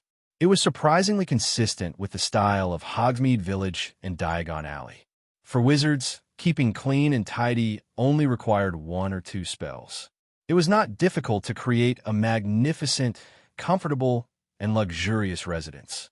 Magic was enough to achieve all this, but they just had to be dirty and small. Other than mental problems, what else could explain all this? Chunong pushed open the door, which was full of fingernail scratches and made people's hair stand on end. The porch was a large, empty room, with peeling wallpaper, tattered carpets stained with dried blood, some rusty lanterns, and some chandeliers and candlesticks covered with broken cobwebs. There was a staircase leading upstairs. On the wall, there were some portraits that had turned black with age. Hearing the sound of the door being pushed open, these portraits began to wake up. They turned to look at Chunong and suddenly opened their mouths to mumble. The ear-piercing sounds intertwined with each other, and some of the portraits of old women began to scream. Chunong looked at them coldly. He raised his hand slightly and said softly, "Avada wants to kill." Suddenly, the whole room became quiet. Chunong walked among the frozen portraits and slowly walked up the stairs. Behind him, the house elf Gollum showed a horrified expression. It excitedly shook the silent portraits and screamed, "Grandpa Herbert, Grandma Belvina, Emperor Namo. Oh my God, Master, you killed them. Shut up. Those are just fake memories." Their reactions, their actions, were all driven by the curse behind them. Letting the portraits come to life is definitely one of the most stupid things in history. I really don't know what these wizards were thinking. Let the dead die. But why did they create a pile of fake memories and use a curse to deceive themselves? He glanced at the dirty room and ordered Gollum, "Tidy up this place. Make it spotless. Put all the messy things in the basement." I don't want to see anything useless except for the necessary furniture. Chapter 762. For the next 3 days, Chunong ordered Gru around like a tired dog. It had to beg Chunong to cast an illusion spell on it so that it could maintain Boijin's appearance and discuss business with the dark wizards it was familiar with. The gold coins in Boijin's vault flowed out like water in exchange for the bodies of precious magical animals or magic herbs. The eight-eyed spider in the dense jungle of Kalimantan, the chimera in the mountains of Greece, the black dragon flying in the sky above the Haiti Islands, the fireball dragon living in the ancient land of China, the poisonous cyst leopard in the Great Rift Valley of East Africa. The cubs and eggs of these precious or dangerous magical animals were transported in batches to Chun Ang's laboratory. Chun Ang cast a traceless stretch spell on a suitcase, expanding it to a huge space of about 500 acres so that Gru could place the magical animals. When it saw the huge space, Gru was deeply shocked. Pino, another house elf who used to belong to Boijin, was now in charge of taking care of these magical animals. Pino, who completely treated Chunong as his master, did not recognize Gru at all and even wanted to bully him. Only then did Gru realize that without the constraints of the magic contract, he could not control this house elf at all. In fact, Pino was much better than him in the application of magic spells. Gru, who had already become a slave, was now fighting with his house elf to please Chun Ang's recent experiments were trying to create a snake monster. Legend had it that the snake monster came from the magic egg laid by a 7-year-old rooster when it was in the sky above Sirius, and it was hatched by a toad. Chunong judged that it would undoubtedly require a high-level black magic to make a rooster lay an egg when it was in the sky above Sirius. He tried to transform the rooster into a hen and use the power of Sirius to curse the rooster, but he failed in the end. The eggs laid by the rooster had no life force or aura of soul at all. The main reason was that Sirius was in the sky. Sirius usually appeared in winter or early spring, so it was easier to use its power using the winter triangle as a reference. It was summer in the northern hemisphere. Although Chun Ang moved the experiment site to the southern hemisphere with magic, the experiment was still disrupted. Chun Ang had read a lot of magic books about creating basilisks. He found that although this magical creature seemed easy to create, there had been no sightings of it for 400 years. Maybe it was because all the witnesses had died, but this at least showed how difficult it was. In the end, Chun Ang discovered that it was still a curse problem. The essence of the basilisk was a magical creature created by using the power of Sirius. The rooster and toad were just a kind of magic medium to create its body. In the book of Isaiah, there was a record of the basilisk. They break the eggs of vipers and weave spider webs. The person who swallowed the egg would find a poisonous lizard inside after breaking the egg. The poisonous lizard here was a snake monster. Since then, this magical creature often appeared in the Bible. The most detailed mention was in a book written by the famous wizard Alexander Nacum in the 1280s AD. However, it was not included in the poisonous lizard section. Instead, it was included in the rooster section. Its egg must be laid in the days of Sirius and fertilized by a 7-year-old rooster. This kind of egg is easy to recognize. It is not an ordinary egg, but spherical, without a shell, covered with a thick layer of skin. And this egg must be incubated by a toad, so it will hatch into this extremely poisonous monster, a snake with the characteristics of a toad and a rooster. Chun Ang believed that he had found the origin of this monster. It was born in Israel, Greece, Abraxas or Abraxas, Abrasax or Abraxas. Abraxas was the supreme being in the cosmology system of the Gnostics, an important heretical sect of early Christianity. However, due to the defeat of the Gnostics in the battle against the Orthodox Christianity, Abraxas was demoted to a fallen angel in the scriptures of the Orthodox Christianity. He had the head of a rooster and the lower body of a snake, and his attainments in alchemy were extremely profound. In the description of the Gnostics, Abraxas was actually a synonym for the invisible supreme, the creator of spirituality, an existence higher than God. Ong believed that the snake monster's black magic ritual should have originated from this mysterious sect that combined Greek philosophy, Persian Zoroastrianism, Egyptian mystery religion, Babylonian astrology, and so on. It was the sect's attempt to trace back to an inferior version of the invisible supreme ritual. The snake monster's creator, the despicable Hilbo, had obtained a part of the Gnostics' magic ritual. In order to obtain the power of this sect, he used black magic to steal a trace of Abraxas' power. The despicable Hilbo was a Greek black wizard who spoke in a snake language. Greece was the region where the Gnostics were active. This clumsy imitation was the snake monster. At this time, Ong had completely understood how to create a snake monster. Stealing a trace of Abraxas' power was a piece of cake for him. He also discovered some secrets of the ancient wizards. Although the wizards claimed that there was no god in the world, the so-called Jesus was only a powerful wizard. However, it was a self-evident fact that the ancient wizard civilization originated from the mystical knowledge passed down by the ancient sections. The magic of the wizards was actually the knowledge passed down by the ancient sects that originated from the god. The ancient gods, on the other hand, were an indescribable, abnormally chaotic non-personality. This coincided with the magic that Ong discovered in the blood of the modern wizards. After knowing how to create the snake monster, Ong lost interest in creating the snake monster. He felt that the technical content of such a magical creature like the snake monster was too low. If he wanted to create it, it would be better to create the predecessor of the snake monster, a non-inferior version of the Gnostic sects, the invisible supreme being, Abraxas.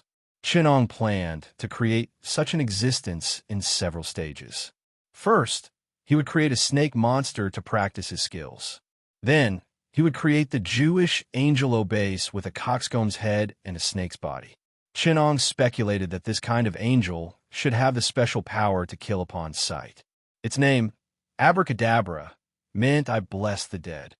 And the ancient magic text, Avada Kedavra, in Aramaic, meant everything will be destroyed. This would be an angel of death. According to the description of its magic power in the magic text, everything the snake monster saw would be petrified, and everything Obey saw would be destroyed and die. Because this ancient magic ritual was too incomplete, Ong tried his best to collect information and complete it. He then modified it according to what he had learned. He used the arcane magic of instant death as the core and focused on Obase divinity. The final creation should be a divine creature. Although Obase should be an angel based on his status, what Ong created with magic was only a symbolic creature. After all, it could only touch the boundary of a divine creature. In the end, Ong wanted to create Abraxas, the invisible supreme one, which was the creation of spirituality, an existence higher than God. The basilisk was just a clumsy imitation of him. Without even a billionth of his power, it would be too difficult to trace him using the ritual of creating the basilisk. Even the original Gnostic ritual would not be able to trace 1/10,000th of his existence. Originally, I just wanted to create a snake monster for fun, but I didn't expect it to become such a big project in the end. I can only say, fate makes fools of people. Ong sighed as he looked at the third version of the design that he had modified. This was indeed a big project. Ong might not be able to complete it, even if he had 50 years, but once it was created, it would be enough to be the carrier of Morgoth. Gru looked at the design, which was full of complex magic symbols. Its face was full of shock and confusion. It could no longer understand what was contained in the design. Even if it was a ritual used to create a snake monster, after Ong's improvement, the hatched snake monster would not be an ordinary one. Chapter 763. Ong, who was immersed in magic research, analyzing the bloodlines of magical animals and biochemical experiments, as well as the unfinished research in God's dimension, was only called out of the lab by Gru a week later. Ong, who was immersed in his studies and research, was not in a good mood after being interrupted. He had just made a breakthrough in his research on trolls. From his analysis of the arcane experiments, he found that the bloodline of trolls was quite similar to the bloodline power in a tube of troll strengthening serum from the world of Warcraft that he had bought in God's dimension. Arcane research on biological bloodlines was different from technology's obsession with genetic inheritance. Although the expression of the genes in the two samples was quite different, in terms of arcane classification, they were very similar in nature. Chunong originally wanted to add another race to the world of magic to recreate the grand scene of the various aliens from the world of Warcraft fighting for supremacy in Azeroth. Even the basic materials were already provided for him by this world. Murlocs could be strengthened into Naga and Murlocs. Centaurs could be modified into Centaurs. Ghosts needed negative energy radiation to have the foundation to mutate, and most likely needed Professor Chen's help to modify them before they could evolve into undead. Ghouls, vampires, and werewolves all had incomplete bloodlines, and Professor Chen had a lot of materials to make them whole. The bloodline strengthening routes for trolls were mostly divided into two types. One was the Farron type of trolls, which had amazing recovery abilities, and the other was the indigenous trolls of Azeroth. In the future, after being modified by magic radiation, they might even be able to transform into night elves. Among the materials that Chunong had collected in God's Dimension, there were quite a few bloodlines similar to magical creatures, and the many magical creatures in the world of magic were also a rich biological wealth.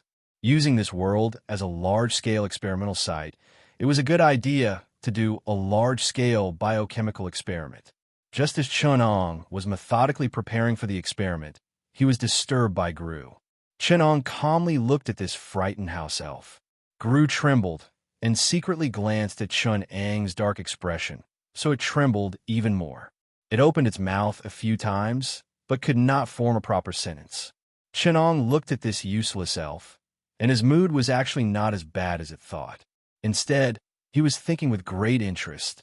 The spells that ancient wizards used on fairies for dozens of generations still had such a strong binding force, and could even brainwash a vicious dark wizard into this in just a few days.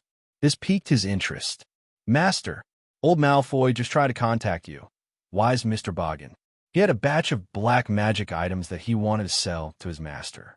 Among them were black magic items that Voldemort had rewarded him, as well as some poisons and magic books that had been passed down from generation to generation in the Malfoy family, as well as some goods that old Malfoy had obtained himself. Although it wasn't the best was buried under his living room. It was still the best in the market, but we're already short of funds. Should we buy them? You don't have to worry about funds. The gold coins that the sprites have will be mine sooner or later. Chun-Ang's eyes were unfocused, and no one knew what he was thinking. A black magic item of the Malfoy family. I remember there was news recently that the Ministry of Magic is preparing to conduct a raid, and the situation is rather tense. That's why Malfoy is preparing to transfer the evidence left behind from Voldemort's era, right? Chunong asked. Gru replied carefully, "Yes, that's all the Ministry of Magic's way of getting money." Foggy, the Minister of Magic, is stupid. Even though everyone knows that he was pushed to power by Dumbledore, and Dumbledore only pushed him to power because those powerful big shots were either purebloods who colluded with Voldemort or were rejected by the purebloods. Foggy, that idiot, just happened to have a glib tongue and was liked by those mud wizards at the bottom of the hierarchy. At the same time, he wouldn't be rejected by the purebloods. His brain isn't bad, but his bloodline isn't bad, and he didn't collude with Voldemort, so he was allowed to power. But after he came to power, he showed his stupidity. Master, we all know that he won't last long. That's why he's trying to make money. This kind of black magic item raid always causes those families who were on the wrong side and supported Voldemort to bleed out. The Malfoys used to be so mighty, but why is it not as great as it used to be? Isn't it the result of the Ministry of Magic's harvesting? Foggy got money for the Ministry of Magic and gave those who weren't purebloods or didn't have a deep relationship with Voldemort the opportunity to squeeze out Malfoy's business. He gradually gained a foothold and became the Minister of Magic. I didn't know he had such a trick up his sleeve. Gru slowly recalled the cunning and wisdom of Bujin, and his analysis was clear and logical. However, he was affected by his identity as a house elf. On one hand, he was sinister and cunning, and on the other hand, he bowed and scraped under Chunang's eyes. Oh, Chenong was puzzled. Then will it be safe for Malfoy to give you these things? Will you be able to handle these troubles? Don't get too involved and disturb me. Gru hurriedly jumped up. Master, that won't happen. This operation is mainly aimed at Malfoy and the other lackeys of Voldemort. I still have some influence in the Ministry of Magic, so they won't be able to get you involved. I'll definitely get things done and won't cause any trouble. Very good. When will Malfoy bring the things to you? Chenong nodded. Gru smiled fawningly. Probably the day after tomorrow. When the time comes, I'll personally receive them. I'm also very curious about the bloodline of the Platinum family. Dragon plague and syphilis aren't things that just anyone can get infected with. Chenong smiled. Chenong was really interested in the Malfoy family. Old Malfoy's name, Lucius, had the meaning of Venus, and Venus was the morning star. Thus, it was also the original name of the son of the morning star, Lucifer. It meant the son of light, the messenger of dawn. Combined with the tradition of a pure-blood family named after a constellation, it was not eye-catching. But his son, Draco, or Draco Malfoy, his name meant the dragon star. Interestingly, he was very similar to the name of the famous Count Dracula. In Latin, Draco meant dragon or snake, while Dracula was the son of the dragon in English. One was a variation of dragon, and the other was the son of the dragon. It was no wonder that Draco Malfoy was so obsessed with dragons. The names of both father and son were actually the famous Devil King of Antichrist, which explained the evil lineage of their family. Chenong felt that they were quite fated with dragons. It was not the fire dragon of this world, but the ancient dragon that represented Satan and ancient evil, also known as the ancient serpent. In Chenong's body was born after the ancient serpent Chen-Ong gave the apocalypse clone Adam's wisdom. Before Chen-Ong left the Marvel world, he saw that the ancient serpent was not completely dead, but existed as the ancient dragon that would bring the ultimate dusk to the Asgardians. Chapter 764. Harry Potter could still hear Mrs. Weasley's words ringing in his ears. Close your eyes. There are many witchcraft manors that we can choose as our final destination. But don't worry, as long as you tell us where you want to go, everything will be fine. Don't panic. Don't come out too early. Stay in the fireplace and only come out when you see Fred and George. But he seemed to have spelled Diagon Alley wrong. The spinning just now almost made him throw up. He had been staying at the Weasley shack for the summer holidays. It was much warmer than his aunt's house. At least the Weasley family did not have a fat and stupid child like Dolly. But before school started, when they went to Diagon Alley together, while sprinkling Floo powder through the fireplace, he yelled for the wrong destination. Through a rapidly spinning place full of green flames, he saw a blurry image of a fireplace and a house from the corner of his eye. But in his mind, he thought, stop. He fell from midair onto the cold stone wall. His glasses flew out, and now his vision was a blur. Through the mosaic, Harry managed to find his glasses. They were a little broken, but they were still usable. When Harry put the glasses on his ears, and his vision became clear again, he found himself in a dark, wide fireplace that looked like a wizard's shop. But it was full of strange things, even if the things in a wizard's shop were strange enough. However, the items here were more bizarre and dazzling than those in any other shop. Beside him was a glass display case. Inside it was a sculpture of a red monster, or perhaps a specimen. But from the appearance of the monster, Harry sincerely prayed that it was not a specimen of a real creature. The monster had a goat's head, 2 long and sharp horns. Its red skin was bare and hairless, but it was covered with burn marks and scars. Its ears were like those of a fairy, but its whole body was like a very muscular human. Looking at its muscles, Harry thought that this monster must be strong and violent. There was an inconspicuous label under the glass case. Harry glanced at it and read, Rogue Encampment. Specimen of a fallen. Be careful. If you encounter a wizard, this monster may come back to life. When Harry read the last section of the label, he was shocked by the owner's bloody warning. He took a few steps back in shock and bumped his head into a pile of hard-covered books behind him. The books scattered all over the floor. Harry hurriedly got up and accidentally placed his hand on a hard-covered black magic book. Through the scattered pages, Harry saw a series of evil magic rituals that made him blush.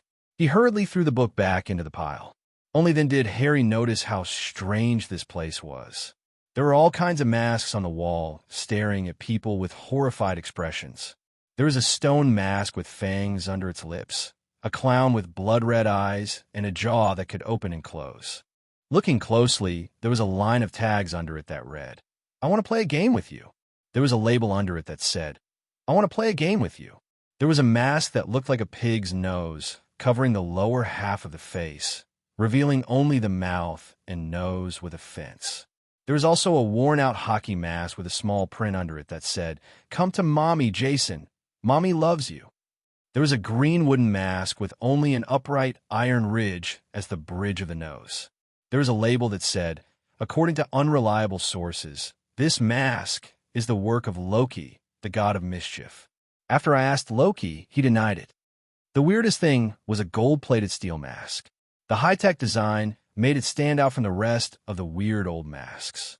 Other than that, there was a wooden mask with a spiral pattern showing only one eye, a golden mask that looked like it was made of gold, full of majesty and dominance, a skull mask that was missing a quarter of the upper right corner. And of course, the most peculiar thing was a pair of black-rimmed glasses placed in the center of the mask. It was the most ordinary, but the most extraordinary of all the masks. Harry noticed the comment below and lightly described, "This is a pair of glasses that no one can recognize when you take it off. It's the best match for a high-waisted suit." What a magical tool, Harry sighed as he rubbed his glasses. "I'd better get out of here as soon as possible." Harry thought to himself that his nose was still throbbing from hitting it against the fireplace. Ignoring that, he crept briskly towards the door. But when he was halfway there, he saw two figures on the other side of the glass door. One of them was the last person Harry wanted to see, Dracula Malfoy, especially now that he was lost, covered in soot, and wearing a pair of broken glasses. Harry looked around and found a big black cupboard on his left. It was really a big cupboard made of heavy wood. He took a big stride and opened the door of the cupboard. It was full of thick fur coats. The tall cupboard was like a small room. Harry rushed in and closed the door, leaving only a small gap, just enough to see what was going on in the shop outside. In his panic, he didn't notice that there was also a small label on the top of the cupboard. It read, "Magic cupboard made of the last apple of youth." Harry paid no attention to what was hidden in the depths of the closet behind him. He listened. A few seconds later, the doorbell rang, and Malfoy and his father walked into the store. Harry's hair stood on end when he saw his old enemy. He didn't feel the cold air blowing on his neck. He was so engrossed in spying on Malfoy that he didn't even notice the cold air behind him. Malfoy frowned at the unfamiliar furnishings as soon as he stepped into the shop. He hesitated for a moment to confirm that this was Boggin's shop of dark magic. He then rang the bell at the counter. Then he turned to his son and said, "Don't touch anything, Dracula." Malfoy was admiring a glass jar filled with liquid. Floating in the jar were a bunch of bright red eyeballs. He heard Harry's words and said, "I thought you were going to buy me a present. Look, it's so beautiful." Old Malfoy looked back and saw the pair of bright red eyeballs full of life and resistance. He frowned and said, "Dracula, that's not a good thing. It carries a strong sense of misfortune and will definitely bring misfortune to its owner." Looking at the pair of eyeballs that he was 100% sure had been dug out of some unlucky fellow's eye socket, old Malfoy sneered. "And hasn't its owner already paid the price for it? Does Mr. Malfoy like those eyeballs?" Chun-Ong came out of the inner room. Of course, everyone saw that he was still Boggin's greasy appearance. Chun-Ong said enthusiastically, "Those are the eyes of the Kaluta tribe. When they are agitated, their pupils turn bright red. If they die now, the red color will never fade." Chapter 765. "I'm not here to buy anything today, Mr. Boggin. I'm here to sell something," old Malfoy hurriedly explained, interrupting Chun-Ang's sales pitch when he saw Dakola's eyes light up. "You're here to sell something?" Chun-Ong revealed a look of interest. "So, Mr. Malfoy, what do you want to sell to this shop? You should have heard of it. The Ministry of Magic has been conducting a surprise inspection recently," old Malfoy said as he took out a roll of parchment from his bosom. On it were the names of some magical items and raw materials written densely in cursive, and he showed it to Chenong. I have some collections that are not convenient to sell here. I hope to sell them here. Mr. Boggin, the Ministry of Magic wouldn't have gotten wind of this, would they? Chenong calmly picked up the parchment and examined it. He even had the spare energy to deal with old Malfoy. Of course, Mr. Malfoy. I've been staying in the shop today and don't know anything, don't know. Old Malfoy laughed.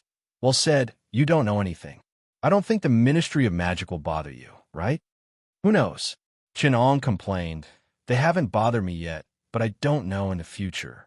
But, no matter what, this has nothing to do with you, Mr. Malfoy. You're a decent person. Ha! Old Malfoy laughed and even coughed. He panted slightly. Yes, we have always been decent people, and the Malfoys have some reputation in the magic world. However, the Ministry of Magic is becoming more and more meddlesome. Their appetites are too big. How greedy! Malfoy's tone contained a hint of anger that could not be suppressed. These poisons are very good quality. What is this? Decola interrupted their conversation and picked up a magic book with a hardcover and a black background. It was engraved with complex and strange magic symbols. Coincidentally, this was the same book that Harry Potter had just picked up. Ah, you can call it the Dark Bible. Chenong looked at him with interest. What a fine material. Chenong seemed to be able to see the Malfoy's counterattack scenario that could happen in the future. He enthusiastically explained, "This is a black magic book that records some forbidden magic knowledge. It hides the secrets of how to obtain power over people. Listen to me, this is not an ordinary magic book. If you study it, you will find that it records the secrets of control and desire, enslavement and control, as well as the secrets of power and domination. This is a book that truly studies how to enslave people.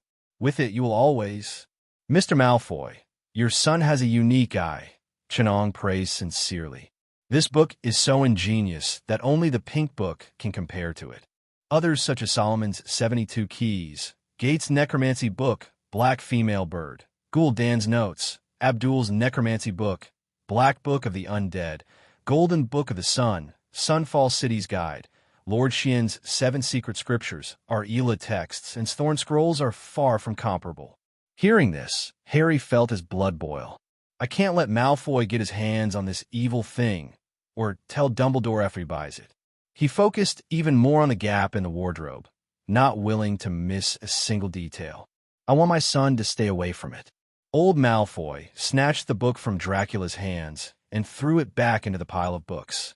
He also saw a book with a golden cover and ancient Egyptian runes engraved on it. Even though it was just a flash of light, he was sure that he felt the terrifying magic contained in this book. "Mr. Malfoy, are you interested in this Golden Book of the Sun?" Chenong introduced. "This is the teachings of the ancient Egyptian sun god Ra. It records the secrets and curses of the Egyptian gods. Legend has it that it has the power to resurrect the dead. It was a supreme treasure passed down from generation to generation by the high priests of ancient Egypt. It took me a lot of effort to deal with our last high priest, Imhotep, to get my hands on it." "Enough of that. Boy, stop your little tricks. There are no gods in this world," old Malfoy said coldly. He seemed to be strict with Dracula, but he was actually very concerned. "Dracula, I've warned you before. You have to be careful with something you don't know. Unless you completely understand it, it's best to be careful with magic items of unknown origin, especially black magic items." Old Malfoy turned to Chenong and said, "Old Boy, put away your Golden Book of the Sun. Perhaps those stupid muggles will take it seriously, but wizards know that the dead cannot be resurrected. Go and trick those muggles." No, Mr. Malfoy. The magic of resurrection exists." Chenong shook his head. "This concerns my reputation. I have to make myself clear." He stepped forward and used the key to open the Golden Book of the Sun. The golden pages reflected a moving, holy golden light in the dark magic shop. A warm, tranquil power flowed through the ancient Egyptian hieroglyphs on the pages. Chenong spread open the Golden Book of the Sun and tapped the pages with his wand so that everyone could clearly see the mysterious power flowing through the words. According to my research, the high priests of ancient Egypt could resurrect the dead using the Black Book of the Dead, granting them the power of death and turning them into mummies. But if you use the Golden Book of the Sun as a sacrifice, you can turn a mummy into a living person. A real living person. Old Malfoy said angrily. I've been to Egypt, and I've seen those so-called mummies clearly. There's nothing special about them. If you're willing to spend a gold coin, you can even take a picture with them. The Egyptian wizards made a lot of money from this. No, not those kinds of mummies. Chenong shook his head. They're real, undead spirits that have returned from the underworld. Wujin, you're willing to say anything to earn money. Old Malfoy said angrily. Let's get down to business. Do you want these things or not? Yes. Of course, the price must be lower. Chun-Ong neatly stated his purchase price while muttering in a low voice. This is not nonsense. If you can obtain the legendary Stone of Resurrection and use the power of this book to set up a magic ritual, you can really bring people back from the dead. Of course, you'll have to pay a price. Stop. Old Malfoy interrupted him. I'll wait for you at the manor tomorrow to transport the goods away. Chapter 766. Chun-Ong continued to discuss the price with Old Malfoy, but his attention was already on Dracula, who was curiously looking at the junk in the shop and slowly approaching the wardrobe that Potter was hiding in. Dracula seemed to still be thinking about the Dark Bible. He stopped in front of the fallen specimen and read a card stuck on an ornate scepter. He read it out loud. This is a famous mutated lord called the Weaver of Fate. It was thrown into a dimension called the Well of Eternity by its master, the evil god of chaos, Sench, and obtained some knowledge about future knowledge and the consequences of madness. There were 81 mutated lords responsible for recording its crazy mutterings, and this is the scepter of one of them. I believe that he left some interesting prophecies on it, which will only be revealed when facing the master of the prophecy. What is this? Dracula asked excitedly. What Sench? What mutated lord? I've never heard of them. Just because you haven't heard of them doesn't mean they don't exist. An indescribable shadow figure appeared in front of Dracula and spoke in a low voice. Its face was not blurry, but it was hard to see it clearly, as if it could not be looked at directly. Dracula turned around nervously, but his father acted as if he did not see anything and was still bargaining with Wujin. Who are you? Dracula asked in a low voice. Do you know who my father is? If you dare hurt me, he is right behind me and will tear you to pieces. All things in this world belong to one. I don't care who your father is, the shadow said. I'm just a key to the door. After saying that, he fell into a long silence. Dracula waited for a while, but when he did not see any reaction, he kicked the ornate scepter in frustration. The eyes on it suddenly opened, and light shone on Dracula. He saw some things in the light. Dumbledore, who had fallen from the tower, his father, who was crawling at the feet of a strange man without a nose, and the death of Harry Potter, whom he hated the most, and many familiar classmates who were looking at a platinum-haired boy with fear and hatred. When he turned around, Dracula was shocked to see a familiar face, as if he had grown up. In the distorted light and shadow, on another path, he saw Harry Potter holding his wand and casting a death curse at Dumbledore. He saw Harry Potter taking off the ring on Dumbledore's finger and fiddling with the black gem on it. He saw his godfather, Snape, with tears in his eyes, bowing to Harry Potter and excitedly opening a golden magic book for him. It was the Golden Sun Scripture. What scared Dracula the most was that he saw his own corpse at Harry Potter's feet. His heart was beating so fast that he let out a loud cry. When he got out of the illusion, the scepter was right in front of him. It was as if everything that had happened before was just an illusion. Dracula? What's wrong? His father turned around and asked. No, nothing. Dracula instinctively did not want to tell his father about this, so he lied. I was just scared by it. He pointed to the fallen specimen. It says that it will resurrect when it encounters a wizard. Dracula added, afraid of being exposed. Dracula, I hope you are stronger than a girl. Your grades are no longer as good as a girl from a Muggle family. At least you should be braver than her, even though she is a Gryffindor. Then old Malfoy sneered at Chenong. You shouldn't have written such a ridiculous rumor, as if it was true. Wajin, the last time I came here, you didn't have these messy things in your shop. At that time, you were a reliable and honest black magic material merchant. This is the reason why I often trade with you. I can guarantee that all my goods are honest and reliable. In Knockout Alley, you might not be able to find another shop owner who is as honest and practical as I am. My shop is filled with all kinds of magical items. That fallen specimen is one of a kind, and the markings on it are correct. If it encounters a fallen sorcerer, then it might really be resurrected. While Chenong was arguing with old Malfoy, Dracula had gradually calmed down. He recalled the voices he had heard in the illusion. Those Death Eaters actually bowed at Harry Potter's feet in awe.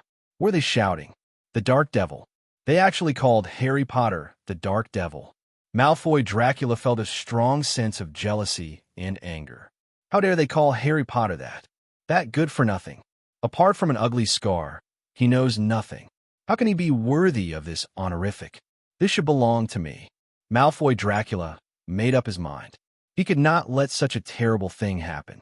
Harry Potter saw Malfoy's twisted and disgusted expression from the wardrobe.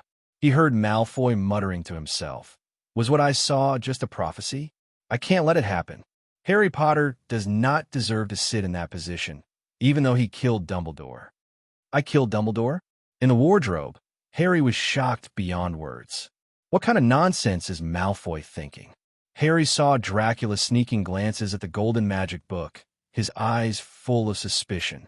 He whispered so softly that only Harry, who was hiding in the wardrobe, could hear him clearly.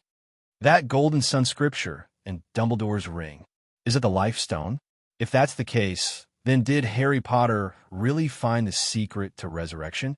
Then how did he know? Dracula frowned. How did he get his hands on this book? Harry could not help but hold his breath when he heard the word resurrection. His ears did not miss a single word that Dracula said. But Dracula had already discovered the wardrobe. His eyes were filled with hesitation and horror. He muttered to himself, "Unless he's here right now." Hearing this, Harry's heart almost stopped. He almost suffocated as he watched Malfoy's hand slowly reach for the wardrobe's handle. But at that moment, old Malfoy shouted from the other end of the counter, "Dracula, come here."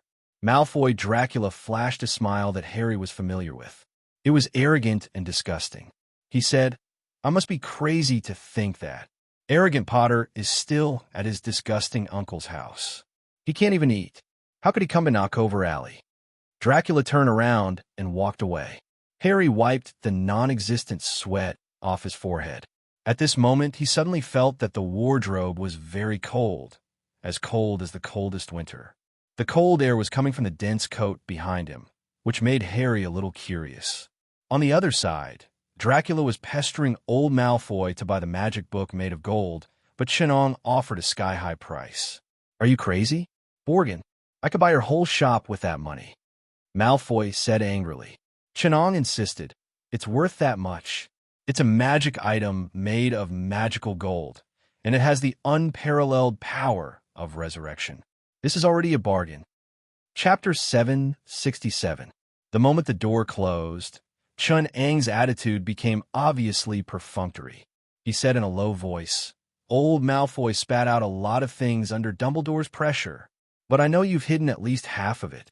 The legendary sacred relic of death, the old wand in Dumbledore's hands, the invisibility cloak passed down through the generations of the Potter family, and the Life Stone that disappeared without a trace. Could the Life Stone be in Voldemort's hands? What exactly is Dumbledore plotting?" Harry watched as Boggin muttered under his breath as he walked into the back room. To prevent Boggin from suddenly turning back, Harry held his breath and stayed in the wardrobe for a few more minutes. When he was sure Boggin wouldn't come out soon, he quietly slipped out of the wardrobe. He saw the golden sutra of the sun lying unguarded on the counter, but Boggin seemed to have taken the key with him. Looking at the magic book in the dark room, which exuded a peaceful and warm aura of light, the pages of the book that reflected light under the soothing aura of magic seemed to evoke the greediest desires in one's heart, striking at the weakest part of human nature. Harry had intended to leave just like that, But in that nostalgic warmth, he could not help but stop for a long time. He quietly stood where he was, not making a sound. As he guessed, Harry gently picked up the magic book. He did not see the strange key, which seemed to have been taken away by Bujin.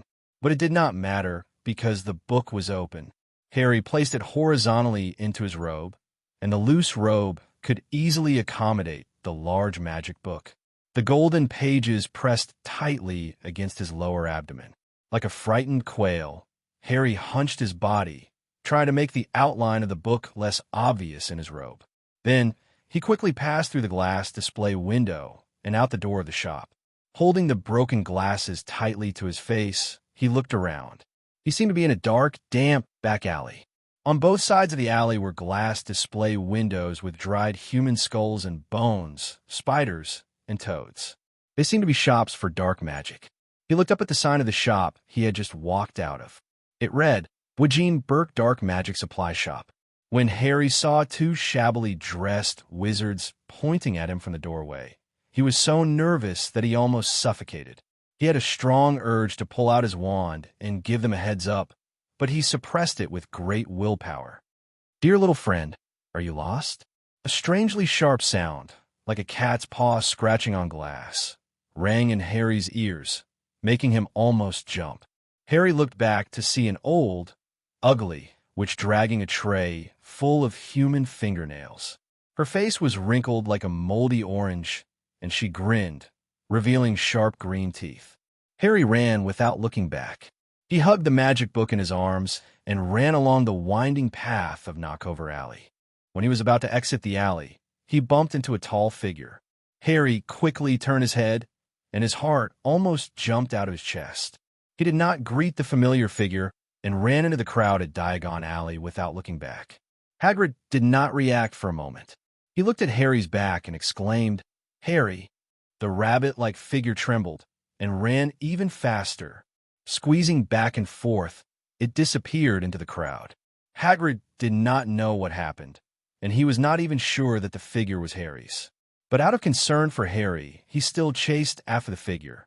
But by this time, Harry had already disappeared. On the second floor of Burke and Burke's magic shop, Chenong watched everything calmly. He smiled and said in a low voice, The prophesied savior, the child who is on the right track. I am neither good nor evil towards this world. I only hope that you have more choices. Dumbledore, manipulating a person's life is one of the greatest evils. If a person's universal love is as pure as Dumbledore's, in a certain sense, it is also very scary. The Jedi Masters believe that the brighter and purer a person's light is, the deeper and more extreme his dark side is. To a certain extent, Dumbledore is only a step away from being the most evil dark devil in history. When he firmly believes that his actions are for the good of everyone and ignores the choices of others, then the world of magic will welcome the most terrifying dark devil in history, Dumbledore. Fate has split into two paths before my eyes. One path leads to Hogwarts Castle in the flames. The sleeping dragon has awakened, and the whole world of magic is shrouded in Dumbledore's shadow. Extreme kindness and love not only burn the people around Dumbledore, but also torment Dumbledore himself. In order to destroy evil, kindness must be sacrificed, and the purest are often the first to suffer. Voldemort's resurrection is not scary, but what is scary is that he will die in your hands. Dumbledore.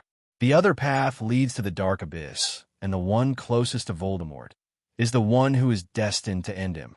The research of Muggle criminal psychologists is not just empty talk. Childhood trauma has a lasting effect. No matter how cheerful a person is on the outside, there is bound to be a twisted side in the depths of their hearts. Dumbledore would never be able to imagine how cruel the Dursley family's child had to go through as he grew up. To a certain extent, Harry Potter, who carries Voldemort's soul fragment and has similar experiences, is the one who is most influenced by Voldemort, and is the one who is most similar to Tom Riddle. The moment he ends Voldemort, it could be the moment he walks towards the light and the ordinary, or it could be the moment he picks up the old magic wand that symbolizes power. Fate is so mysterious. This Golden Sun Sutra is my gift to all of you to fulfill the regrets in your hearts, to reverse the cruel fate of the past. It is also to tempt you, to make you face the greatest persecution of the dark abyss. Harry Potter, Snape, Dumbledore. Everyone has made mistakes that they want to redeem. Now, I'm giving this opportunity to all of you, but when I place this opportunity to redeem my regrets in their hands, it often only pushes them deeper into the dark abyss. According to my prophecy, when I place this symbol of hope in your hands, these two paths that lead to darkness and the dark abyss will become the greatest possibilities in the future. Unless someone can take over the position of Voldemort, who is gradually losing his strength and can no longer threaten you, and become the new Black Devil King. Otherwise, the day you defeat Voldemort will be the day you break all ties, and one of you will take over the old magic wand and become the Black Devil King.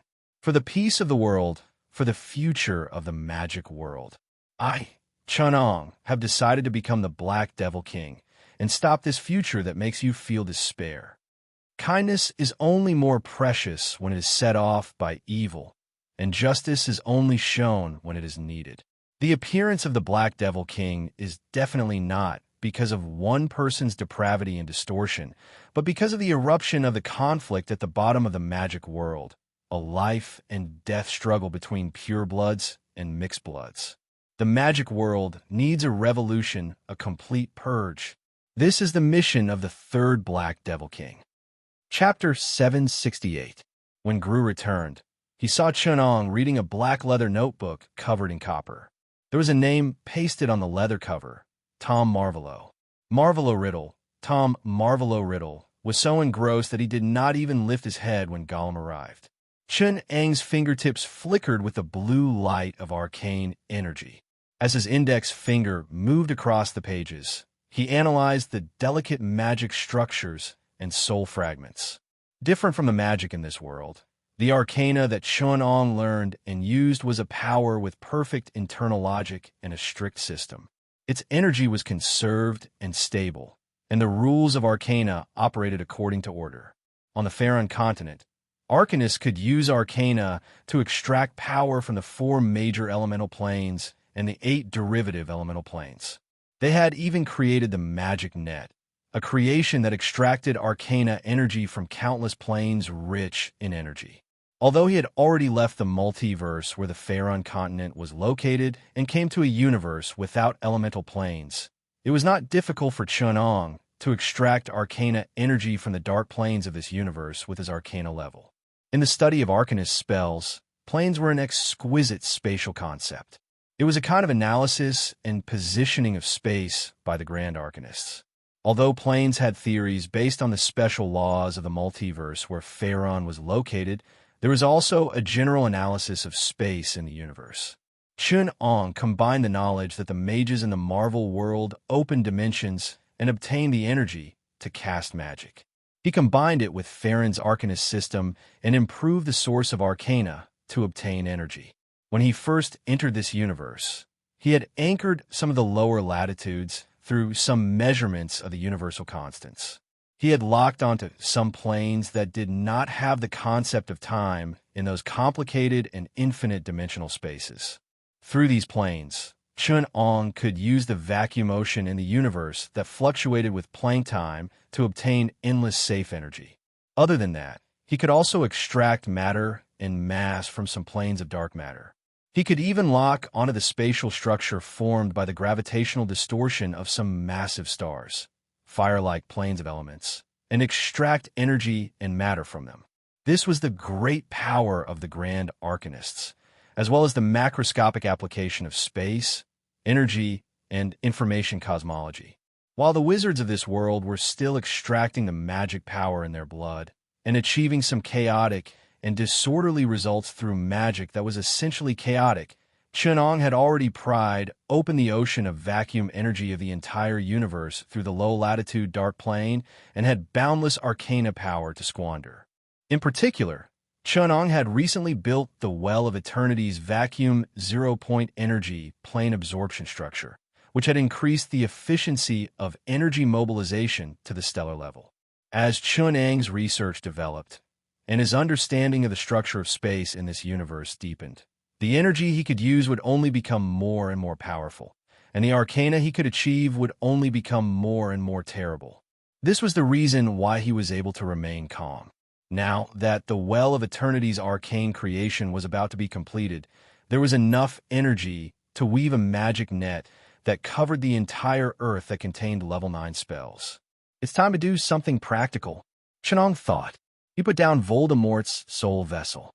He now had a deep understanding of the madness and stupidity of the Dark Demon King. Putting aside how unreliable this method of splitting one's soul to achieve immortality was, placing this soul fragment in front of any great arcanist was tantamount to exposing one's everything.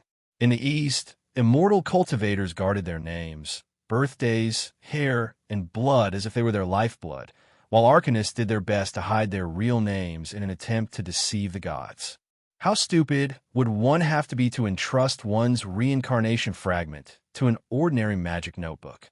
The Liches would love to use the indestructible supreme divine artifact to create their own soul box, and then banish the soul box to the astral plane and bury it in the outer plane, never to be found.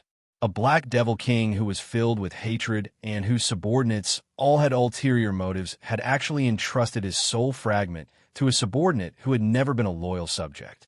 It was the most foolish act in any world of magic. Why not bury it in concrete and sink it into a trench in the Pacific Ocean? Chenong, who had been toying with Voldemort's soul for a long time and wantonly flipping through the memories in his soul fragment, never once saw the Black Devil as some sort of obstacle. This villain boss was destined to be doomed if Chenong cursed his soul fragment. So how could Chenong take it seriously? And this soul vessel, which was related to Voldemort's life, was obtained by Chenong with a modified incantation on old Malfoy. Would you believe it if I told you that? A lich left his own soul box to his subordinates, placed it in the enemy's base, placed it in the treasury, placed it in his defenseless old house, and finally placed it carefully only to have it stolen by a subordinate who went along with him. It was the enemy himself. In the long history of his reading, Chenong had never seen such a stupid lich. This was a negative example of how a lich protects his soul box, making all the stupidest mistakes possible, except for the last point, which was quite creative. Seeing Chenong close the magic book in his hands with a long sigh, Gru finally had time to ask for Chenong's instructions. Master, the relevant materials have been prepared. I've already caught a Death Eater with the Black Devil mark, and I've also obtained the map of Azkaban, although the Magic Execution Department has placed it on a small, magically protected island in the cold waters of the North Sea. But this is not enough to trouble the Great Master. Now we just need something to deal with the Soul Eaters. Ignore the Soul Eaters. Let's go to Azkaban now. Chenong picked up another black leather book beside him and laughed softly at Gru.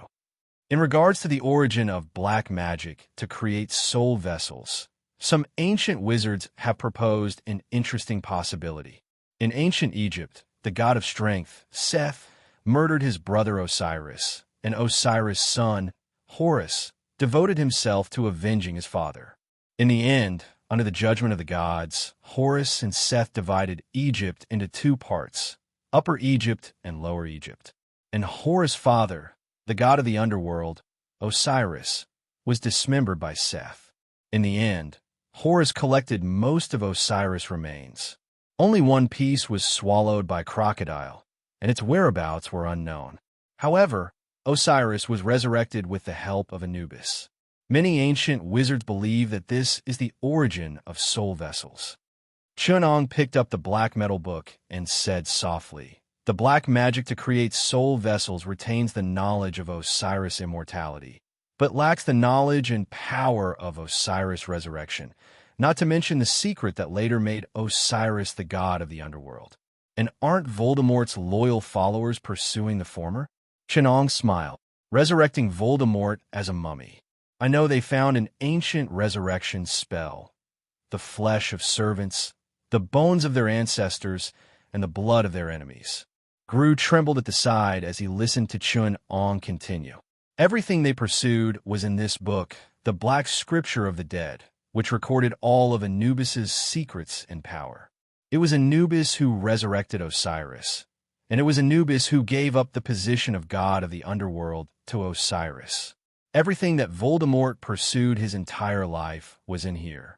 Of course, if he wanted to obtain eternal life, in addition to this black scripture of the dead, he would also need the Golden Sun scripture.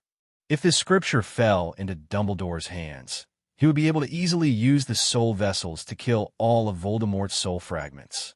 If Voldemort obtained this book, he would be able to resurrect in an even more powerful state, becoming a demigod mummy, eliminating all the future troubles of having his soul split. This black scripture of the dead has extremely powerful black magic power. Anyone who obtains it will have the opportunity to become even more powerful than Voldemort. Gru stared blankly at the metal book in Chun-Ang's hands, his eyes filled with passion and desire.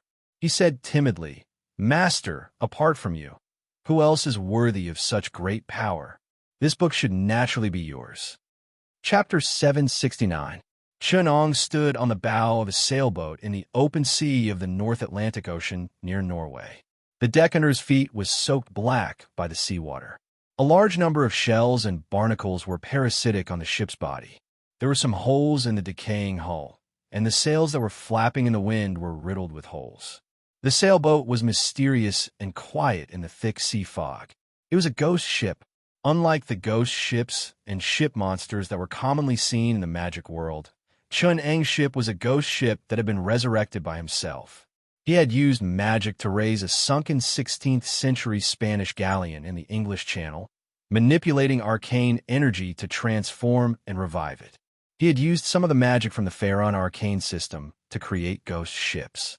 Although it lacked the negative energy plane as the source of the transformation, this ghost ship did not live up to its name. However, after turning the resentment of the dead sailors on the sunken ship into the spirit of the ship, it looked like a ghost ship. According to the ship's name, it should be the Spanish Invincible Fleet of the English Channel War of 1588, the Santa Felipe. According to the records, this galleon was one of the main warships of the Portuguese fleet led by the Spanish commander Recalde. On the 8th of August, 1588, after a battle with the English fleet near Gravelines, it hit a reef and sank in a storm. The ship had a displacement of about 800 tons and a total of 40 cannons. When it sank, it carried about 415 soldiers and 117 sailors. Most of these people did not manage to escape from the sunken Santa Felipe, and in the end, turned into ghosts that haunted the ship. After the ghost ship woke up, it greedily devoured the ghosts of the drowned sailors in the sea. Its planks were like the body of a living creature, wriggling to repair the broken hull of the ship over the years. Under the infusion and activation of Chun-Ang's powerful arcane energy, the hull of the ship changed. The strong arcane energy made the hull unusually tough. The 40 cannons on the ship merged with the hull and were transformed into live constructs. The only way to reach Azkaban was by land or sea. In order to ensure that no one could escape from this prison, the Ministry of Magic did not build a network of airplanes on this island. Instead, they used a powerful magic to hide the island and forbade people from using Phantom Shift in Azkaban. For most of the 50s, the only way to reach this island was to be captured by the Auror. But this didn't mean that Azkaban was invulnerable.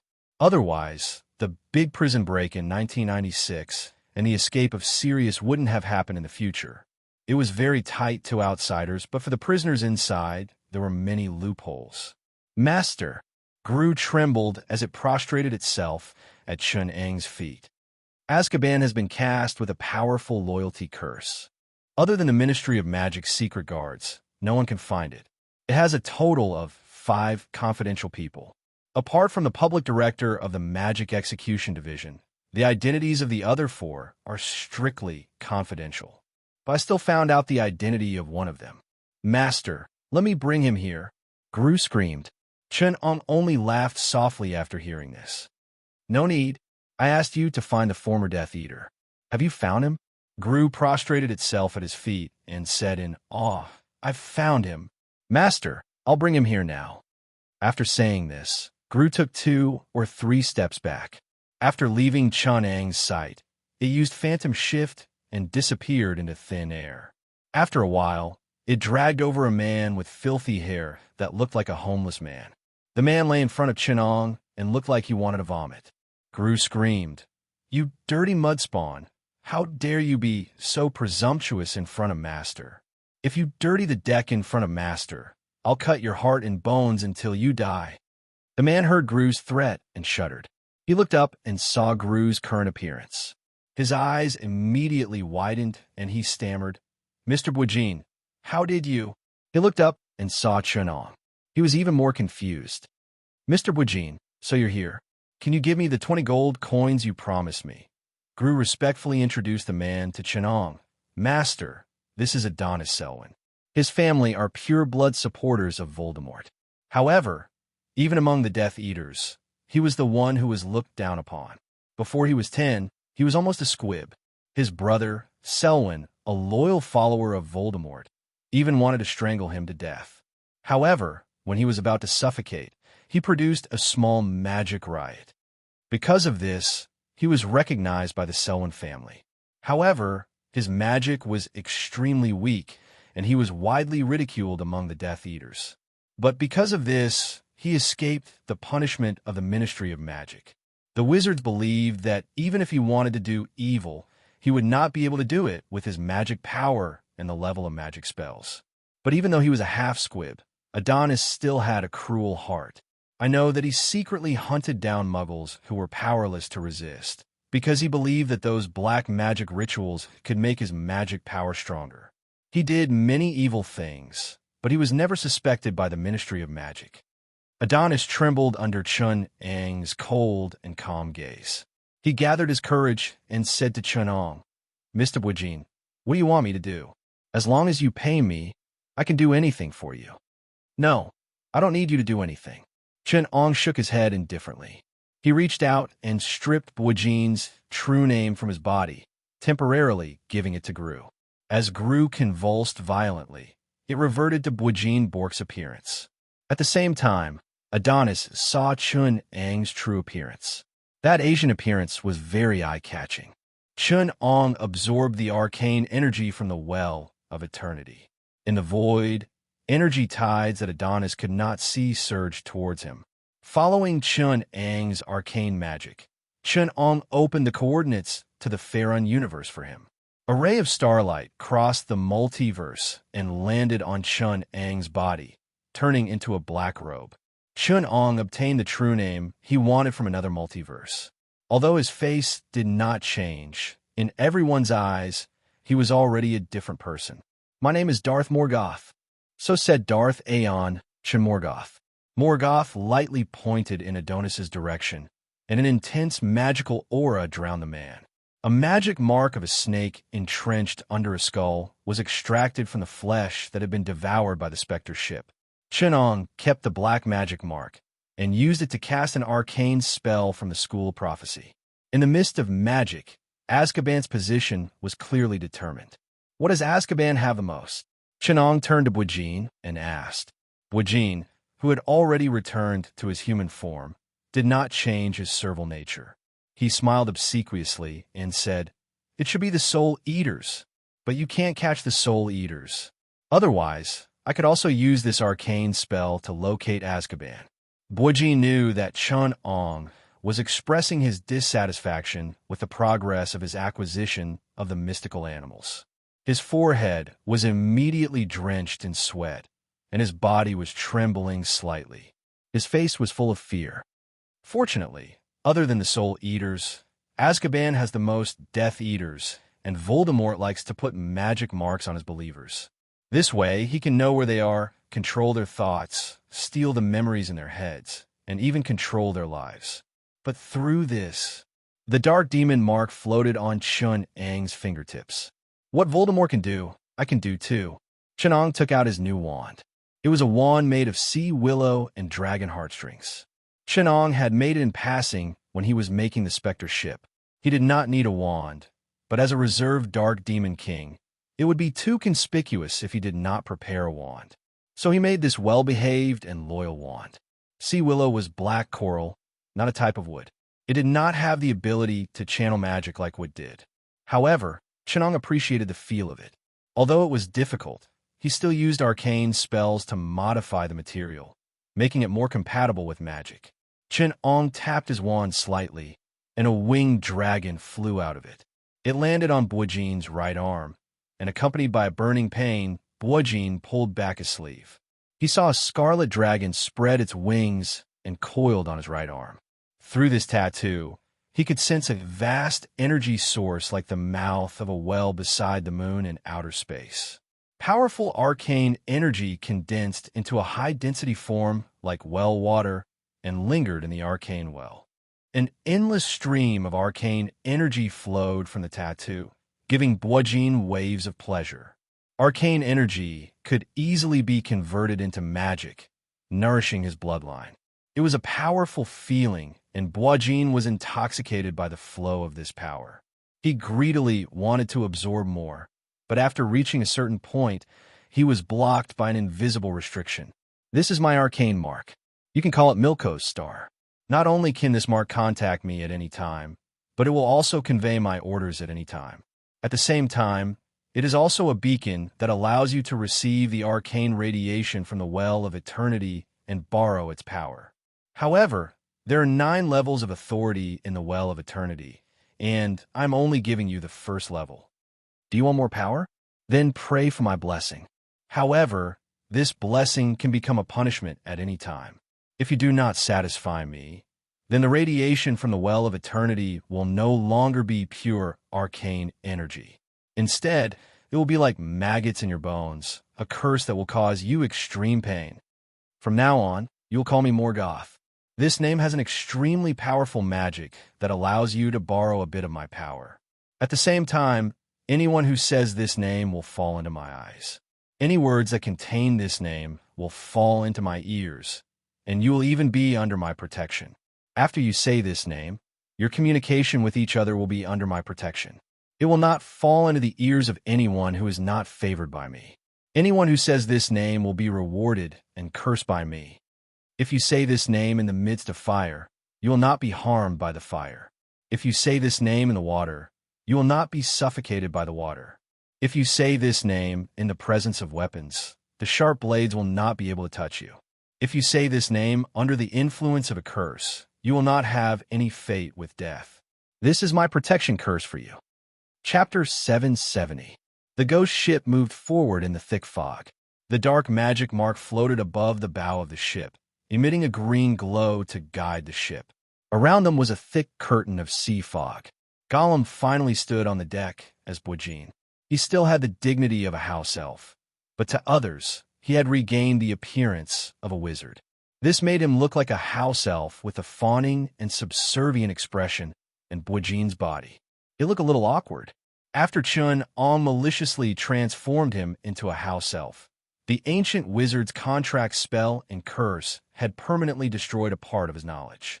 Chun-Ong was extremely interested in this kind of magic and had been collecting data related to Gollum. The dark magic mark of the snake under the skull was emitting a stronger and more stable green light, which meant that they were getting closer to Azkaban. Gollum reported to Chun-Ong in a low voice what he knew about Azkaban. There are actually very few auras stationed there. The Ministry of Magic once stipulated that at least a squad of auras must be stationed there. But later, the auras strongly protested. They did not want to stay with the Soul Eaters, and they did not want to be stationed in a place without a flying network, where even owls do not come. You see through everything, Master. The auras are only afraid of the boredom and hard work. Ever since the Fairy Rebellion, there are fewer and fewer wizards who can bear the loneliness and boredom. They are even afraid of staying with the Soul Eaters and regard guarding Azkaban as a chore. In the end, the Ministry of Magic symbolically arranged for 2 people to be stationed here. One is an old aura who is about to die, and the other is often absent. Handing over the most dangerous prison of the Ministry of Magic to a group of greedy black magic creatures that want to suck human souls without any supervision. Chun-Ong sneered. Which genius came up with the idea of letting black magic creatures guard the dark sorcerers? Was it because they were afraid that they would not collude? For the group of officials in the Ministry of Magic, I'm afraid they think the Soul Eaters are more reliable than the auras. Gollum mocked. Soul Eaters naturally hate all humans and wizards. They suck human life and happiness, and hate all creatures that are not them. Many famous light wizards have proposed to exterminate these black magic creatures, but the Soul Eaters' office under the Ministry of Magic's Magical Animal Control Department strongly opposed it. They claim to respect the survival rights and cultural customs of the Soul Eaters, and give them the freedom to live according to their own way of life. This proposal received the approval of many magical animal protection experts. They proposed racial equality and gave the Soul Eaters the rights of humans. Ever since the 14th century, the president of the Wizard Parliament, Burdock Malden, held a summit meeting among the races of the magic world and tried to grant human rights to the dodging bird, Fwop, elves, fairies, foxes, and trolls. Since then, the Ministry of Magic has been in chaos over this issue. It was not until 1811 that the new Minister of Magic, Grogan Stump, issued an order to define human as any creature that has enough intelligence to understand the laws of the magic society and bear part of the responsibility in the process of making these laws. According to this definition, under the efforts of the Soul Eaters Office of the Ministry of Magic, our Soul Eaters actually obtained human rights. It's worth mentioning that the centaurs and murlocs, who were truly recognized as humans, later voluntarily withdrew from the ranks of humans and chose to be magical animals. This may have something to do with the protection of magical animals. After all, there are many magical animal reserves, such as the Forbidden Forest in Atlantis, where only magical animals are allowed to live. From then on, the rights of the Soul Eaters were protected by the Ministry of Magic, and every wizard was required to respect their right to absorb human souls. In order to better use the power of the Soul Eaters to serve the Ministry of Magic, a genius minister of the Ministry of Magic proposed to let them guard Azkaban. This not only respected the rights of the Soul Eaters, but also did not violate the safety of the wizards. This genius proposal caused the average lifespan of the prisoners in Azkaban to never exceed 10 years. Chun-Ong lamented, "So that's how it is. I didn't know there was such a strange story in the world of magic. The wizards actually didn't let the Soul Eaters receive education and obtain the right to enter Hogwarts to study. They are really discriminating against them. When I become the headmaster of Hogwarts, I will definitely apply to the Ministry of Magic to specially recruit the Soul Eaters and other human-like races that can enjoy the treatment of wizards. I want to add a Soul Eaters Academy and possibly a Vampire Academy so that these vulnerable groups and special races can enjoy their rights. Also, humans who can use magic are called wizards, but these races that have obtained the rights of humans don't have an equivalent status. I think we should call them minority races with special rights, or minority races for short. How about that? And for the minority races like the Soul Eaters who have special lifestyles and magical bloodlines, they should be treated even more specially. In order to show this special benefit, we should call them God Race, so that the wizards know the importance of this." Chun-Ong said this sarcastically and turned his head in the direction of the bow of the ship. There came the sound of waves hitting the reef. Looking at the corner of the dark gray reef that was exposed in the thick fog, everyone knew that the most feared and taboo topic in the world of magic, Azkaban, was right in front of them. Chun-Ong took out the wand in his arms and whispered, "For this, I will grant them equal rights to die and be experimented on." The Spectre ship took a big turn in the deep water port before it found the port to dock. As soon as Chun-Ong stepped on the dock, the surrounding fog receded like the tide, and the blue sky appeared in the sky. The whole island was clearly visible in front of Chun-Ong's eyes. It was as if he had crossed two worlds with just one step. In the distance, there was a castle-like building with a creepy silence.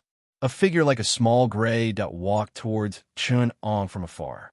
He carried a broken lantern and stumbled on the small path. It was a very old wizard. He was wearing a tattered gray robe, and his mind was not clear. He shouted at Chun-Ong and the others from afar, "Muggles, this is not a place for you to be. Damn, the curse cast by the Ministry of Magic has gone wrong again. Are they only protecting Merlin's boots?" Chenong ignored him and quietly walked towards Azkaban. The old Auror took out a moldy twig-like wand from his arms and pointed it at Chenong with a trembling hand, as if he wanted to cast a forget-everything spell on him. But how could Gru, who was following closely behind Chenong, not react? He subdued the old wizard with a disarm spell. Chapter 771. What an exquisite concealing spell! Chenong exclaimed. The sunlight shone on Chun-Ang's fingertips, which were in contact with the door of the castle, and a long shadow was projected on the door of the castle. Chun-Ang's palm gradually became parallel to the door of the castle. The shadow of his hand stretched out from the door, and when his hand reached into the door, the shadow of his hand stretched out from the door and intersected with his fingers. Chenong flipped his hand and switched places with his own shadow. In front of him, the whole world suddenly turned upside down. The shadow of the island where Azkaban was suddenly became three-dimensional, and the sunny island instantly turned into a shadow. Heavy rain poured down from Chun-Ang's head, and the wind raged wantonly. Chenong was on a small island that could only be called a reef. He looked back, but did not see any trace of the specter ship he was on. What appeared in front of him now was the real Azkaban. It was hidden by an ancient concealing spell on an isolated island in the North Sea. Someone had used a spell to divide the space here into two worlds. The one in the fog seemed to be protected by the spell, but it was only the Azkaban of the surface world. Only through the shadow could one enter the real Azkaban. A short shadow appeared under Chun-Ang's feet, and Gru walked out from the shadow. This island was astonishingly small, and the entire castle occupied 90% of its land. The shape of Azkaban was a triangular tower. A corner of the tower's front had collapsed, and the Soul Eaters were flying above it. Huge waves crashed against the base of the tower, and it seemed that this place was always in a violent storm. The waves slapped against the reef under Chun-Ang's feet, and the splashing waves splashed behind Chenong. The Soul Eaters dancing in the wind found traces of Chenong, and they whistled. This was the sound of the wind, and the Soul Eaters themselves did not make any sound. Chenong could only smell the stench of decay and death brought by the seawater. He saw these black-robed monsters, their black robes fluttering in the wind. Their hollow bodies were wrapped in black cloth, and they swooped down towards Chun-Ong Gru, who was behind Chenong, had already pulled out his wand nervously. At the tip of his wand, a sparkling white light had already begun to flicker. I didn't expect a dark magus like Bojin to know how to call for God's protection. Chun-Ong thought calmly, and then he activated the true name that Morgoth had given him. At this time, the existence known as Chun-Ong gradually shrunk back into his soul, and the external body that belonged to Morgoth replaced Chun-Ong. At this time, a figure that was about 3 times the height of a normal person appeared where Chun-Ong had disappeared. His face was hidden in the darkness, and only a pair of eyes that shone like raging flames were as bright as fire in the darkness. The Soul Eaters that swooped down towards Chun-Ong saw that pair of eyes, and they all let out roars that sounded like the vibration of their decaying vocal cords. In the midst of the storm, the black-robed Soul Eaters that looked straight into the eyes let out the last and first roar of their lives, and turned into a handful of black ashes in the wind and rain. The ashes were swept away by the storm in the blink of an eye. In the area enveloped by Morgoth's power, it was as if the surrounding light was slowly fading away. The Soul Eaters lost their power and had no choice but to descend. Their black robes became powerless and soaked, and they drooped on the ground. Morgoth absorbed their power and souls as easily as darkness. Gru became smaller and smaller in front of Chenong, who had transformed into Morgoth. He crawled on the ground in fear, because he felt that the figure in front of him was the source of all evil and darkness. The evil power that the Soul Eaters were proud of was as tender as a baby and as humble as a servant in front of him. So much so that Morgoth did not need much strength to easily enslave their souls. He wrapped his own power around their bodies, and the intense pain of eroding their souls made the Soul Eaters struggle continuously. However, they could not resist such dark power. More soul eaters rushed out of the triangular tower of Azkaban. They gathered together, like a black tide surging out of Azkaban. These prison guards tumbled in the sky, swooped down, and then fell one by one, forming a puddle on the surface of the sea. Their soaked black robes tangled in the seawater. Wujin watched as the most terrifying evil creatures in the stories of the wizards wailed at the feet of Chun'on. They did not make a sound, but their invisible bodies under the black robes twisted and trembled, appropriately expressing their fear, and pain. Morgoth's figure turned back to look at them. He stretched out his inhuman hands that seemed to be condensed from darkness and pushed open the door of Azkaban. The inside of the prison was dark and damp, and the space for people to walk in was extremely narrow. Morgoth's figure gradually faded, and the black fog slowly dispersed. The figure inside also returned to normal. He walked into Azkaban. As he moved forward, the darkness inside instantly expanded the space. The ground was damp and rotten. Some lobas and carnivorous slugs were wriggling on the stone floor of the tunnel, and some mottled rays were breeding. When they were not moving, they looked like a faintly green fungus with eyes. There were also a few hairy crabs that made their homes in the dark corners of the walls. These magical creatures usually had very strong vitality, and sometimes the wizards had to use special potions to get rid of them. But as Morgoth gradually approached, a deep dark power gradually shrouded the space. The bodies of these tenacious little creatures gradually withered and died. Their vitality disappeared in the darkness. The darkness that once protected them, at this moment, took their lives. Rabastan Lestrange was playing with a toad. This was the only game he had been able to vent the madness and despair in his heart since he had been imprisoned. The riot of the Dementors just now had attracted the attention of most of the prisoners, but Rabastan just shouted, "It's most likely those mudbloods from the Ministry of Magic making trouble again. I really hope that the Dementors can suck their dirty souls dry." Rabastan was dirty all over in the prison. Under his messy black hair, his face was pale and thin. After shouting a few words, Rabastan wisely shut his mouth because his most feared sister-in-law, Bellatrix Lestrange, was screaming frantically, "It's him! It's Lord Voldemort! He's here to save us! I knew that Lord Voldemort may have lost temporarily, but he will never lose to those mudbloods."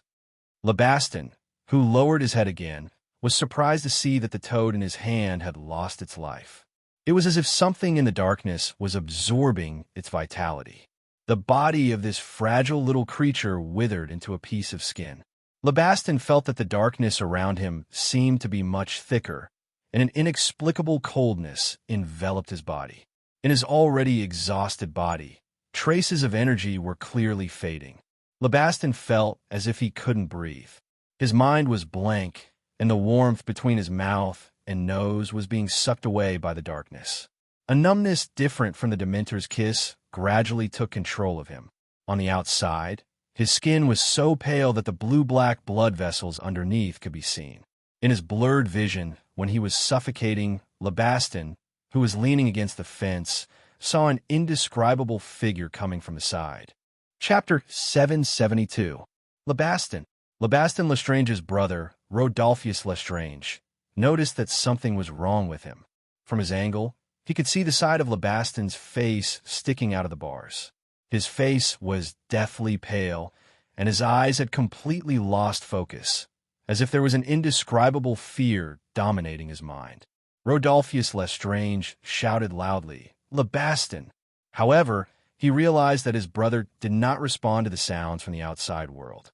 The liveliness of a human seemed to be leaving this body, taking away the last bit of warmth from this cold and dead Death Eater, leaving behind a cold and stiff body that looked like a corpse. His unfocused eyes stared straight at the passage leading to this floor of the prison.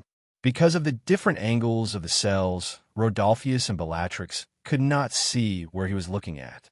Labastan's lips had turned white, and his eyes were blue and black. As he breathed, frost gradually covered his upper lip, mouth, and nose. Thick white mist spurted out of his mouth and condensed into ice on the iron bars. He was twitching and trembling.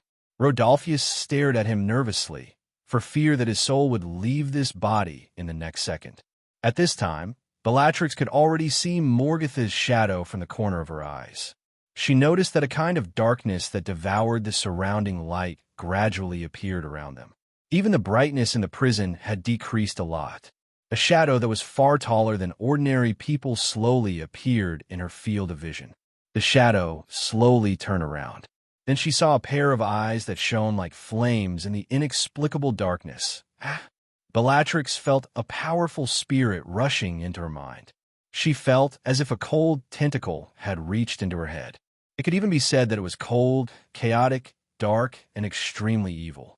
They whispered in her mind like some fragmented whispers. The violent mental impact caused her mouth and nose to bleed, but she did not care about it anymore. What really scared her and made her want to dig her brain out were the indescribable things that entered her mind. The sound of Mirko in the grand symphony of creation, the source of evil from another universe, the flower of evil that bloomed again after usurping the chaotic consciousness and dark and evil force of the will of the abyss in the world of Pharaon. It was called the Abyss Whispers by the believers and priests of the gods. As a powerful evil god of the multiverse who carried an evil aura, an aura of fear and dark spiritual energy, the abyssal whispers that Morgoth carried was enough to brainwash the Empyrean gods and the benevolent races of the upper planes. Black blood oozed out from Bellatrix's facial orifices. Her body trembled violently. The after effects of being tortured by the Dementors had made her a little insane. Rodolphus ran over in horror. He lifted her head with his trembling hands. But it was already too late. Bellatrix's fragile spirit had been tortured day and night in Azkaban. After the first wave of impact from the dark force and the evil aura, she had already suffered irreversible damage. It seems like the weak humans still find it difficult to look at my true face. Morgoth and Shun sighed. He retracted the undulations that he had unconsciously released. He walked out from the mass of darkness that looked like a human, but was actually just a mass of thick, impenetrable darkness. In order to prevent the prisoners of Azkaban from being driven mad by Morgatha's true face, he came in front of them in his human form. His face was exactly the same as Chunang's, but they would not be mistaken as the same person. Morgatha's dark force, the aura of fear, was too strong for humans. It was like a piece of information that was difficult for the human consciousness to understand, but it was forced into their brains to understand. Compared to this pain, the information of appearance was too insignificant, so much so that it was often ignored. It was like an actor with superb acting skills. When playing different roles, people would often be confused by their temperament and forget that it was the same face. At this time, the prisoners of Azkaban broke free from the suffocating darkness that surrounded Morgoth. Bellatrix's constantly struggling and trembling body slowly calmed down, and Labasta no longer twitched. At this time, the organized criminals imprisoned in Azkaban finally had the energy to look at this uninvited guest. Morgatha's gaze slid across their faces one by one. He whispered their names: Anton Dalahov, Bellatrix Lestrange, Labasta Lestrange, Rodolphus Lestrange, Augustus Rookwood, Amicus Caro, Electo Caro. There are a total of 28 pure blood families in the British magic world. I see many people here. Some even have an entire family here. 28 pure bloods. The reason why pure bloods are called pure bloods isn't because they have excellent bloodlines or are born with powerful magical powers. It's because they believe that they're more pure bloods than others. I'm glad that none of you are indecisive. Pure blood families that sometimes agree and sometimes disagree. I've gathered 28 and a half summoned. Rodolphus Lestrange struggled to stand up. He looked at Chinong and asked in a low voice, "May I ask who you are, Your Excellency? You don't deserve to know my name." Morgoth glanced at Bellatrix, who was paralyzed on the ground, and nodded with a smile. "Unless you want to be like her, with your shallow power, the moment you look at me and hear my name, you will inevitably go crazy. So, you can follow the tradition here and call me Mystery Man. No, you don't deserve that title." Bellatrix, who was on the ground, seemed to have heard something. Her body instinctively struggled violently. She looked at Morgatha's face, even though her spirit had suffered irrecoverable damage. Half of it was madness, and the other half was due to some kind of obsession. She roared, "That title belongs to a great king, and his power is beyond your imagination. He is Mystery Man, and you are just a clown, a clumsy imitator." As soon as Bellatrix said this, the air in the cell became quiet. The Death Eaters were so silent that they almost suffocated. Among them, there were many reasons for becoming followers of Voldemort. There were the weak who sought protection from being bullied. There were those who worshipped power and only wanted to touch the prestige of the Dark Devil King. There were also those who were cruel and violent, who were attracted by a leader who could teach them a higher form of cruelty. They were all people who felt that they were getting weaker and weaker in the changing times of the magic world. They had one thing in common, which was that they felt mentally uncomfortable and lost their interest now that the mixed blood sorcerers were gradually dominating the development of the magic world. These people who lost their interest hoped to return to the past, to the time when they could do whatever they wanted with just a surname. They wanted to return to the time when pure-blooded magic world made them feel safe, powerful, and superior.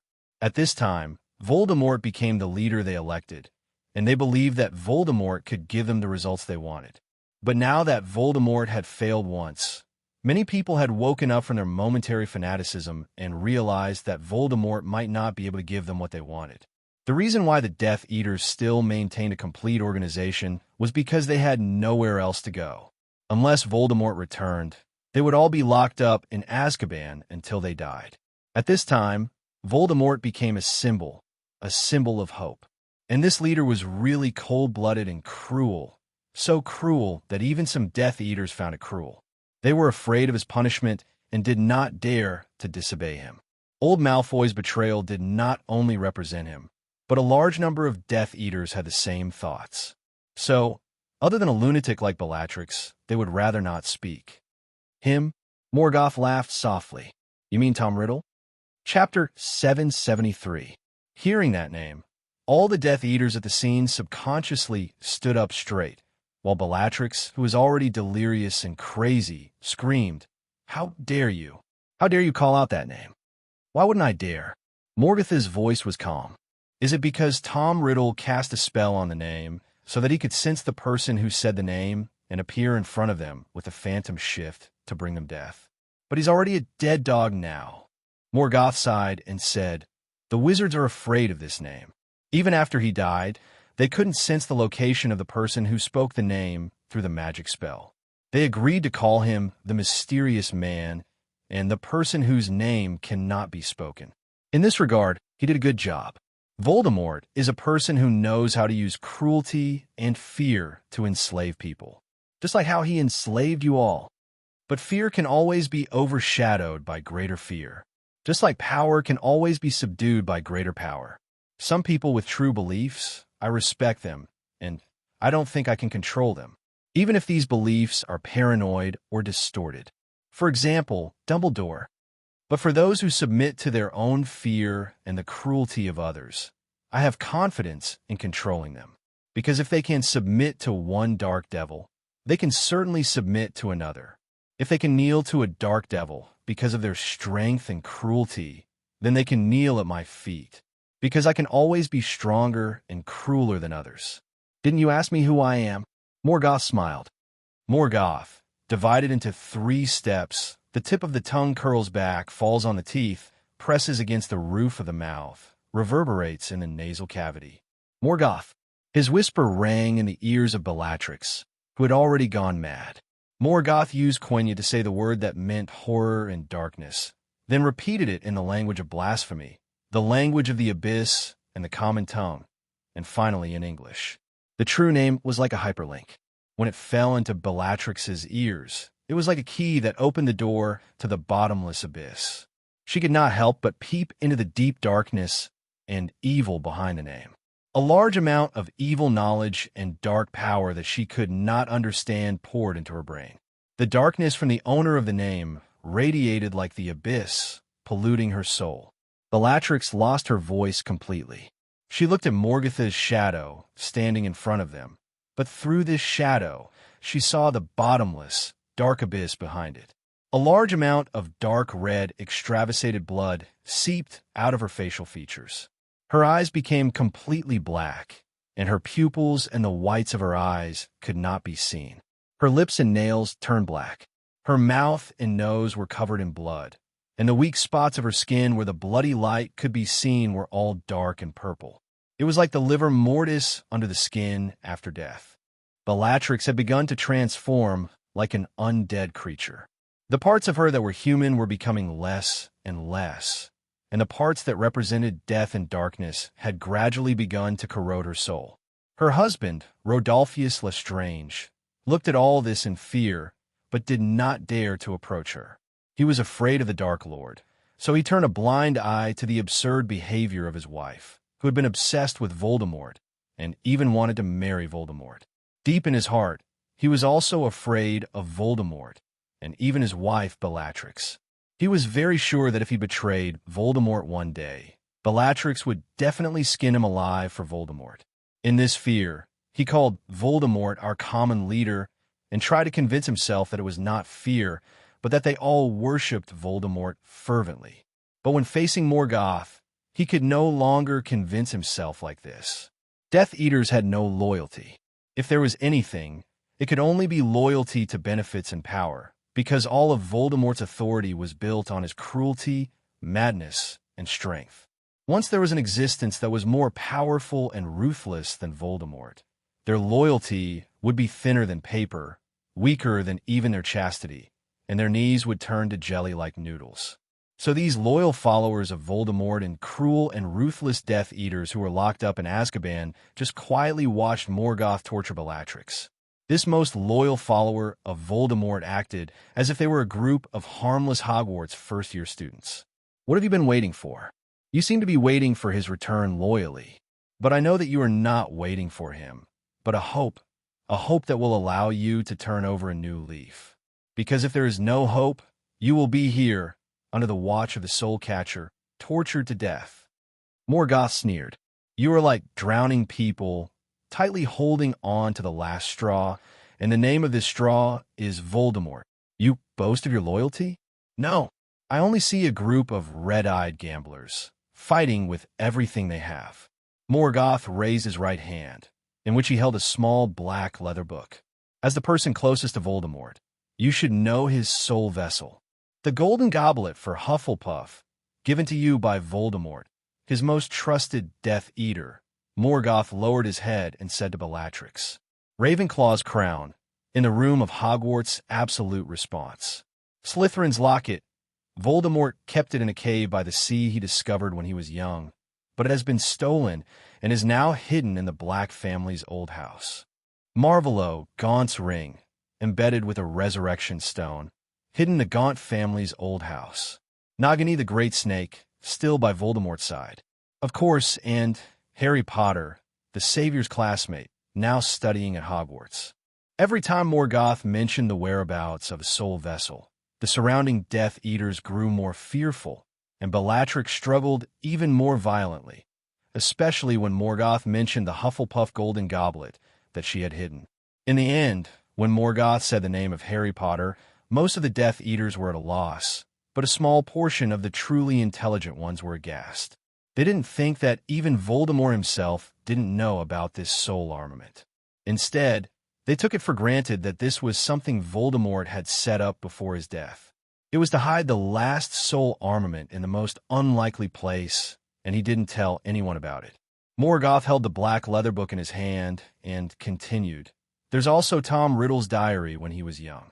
He gave it to one of his most important subordinates, Malfoy, as a reward. Now it's here. Morgoth raised the black leather book in his hand. On the cover, Voldemort's name was particularly glaring in the eyes of the Death Eaters. Morgoth came in front of Bellatrix and asked her in a low voice, You think of yourself as Voldemort's most loyal follower and subordinate. Then, are you willing to pay a price so that Voldemort's soul fragment in this diary can be replenished with life force and be resurrected? Bellatrix grabbed the diary in Morgoth's hand in a frenzy and laughed maniacally. He will make you regret coming to these worlds.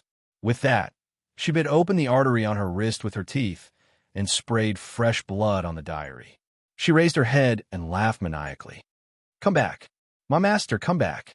Let those who betrayed you pay the price. Let those who offend you never be reincarnated. Let those muggles and mudbloods die without a burial ground." The black leather notebook was soaked in blood, and the blood on its leather cover was rapidly disappearing as if it was devouring thirstily.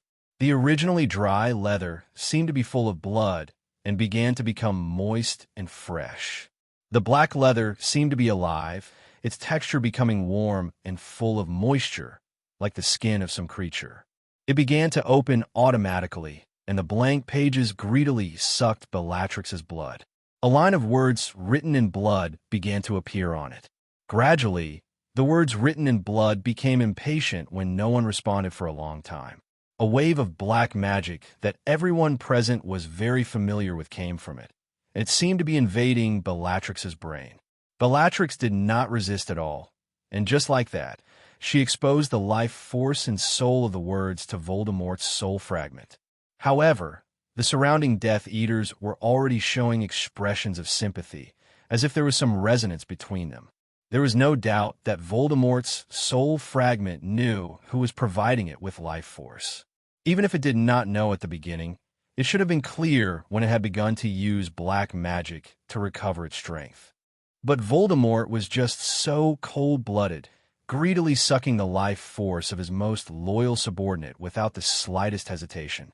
Even though Bellatrix was on the verge of death and could die at any time, Voldemort, who seemed to know something from Bellatrix's memory, showed an imposing manner that would not stop until he squeezed Bellatrix dry.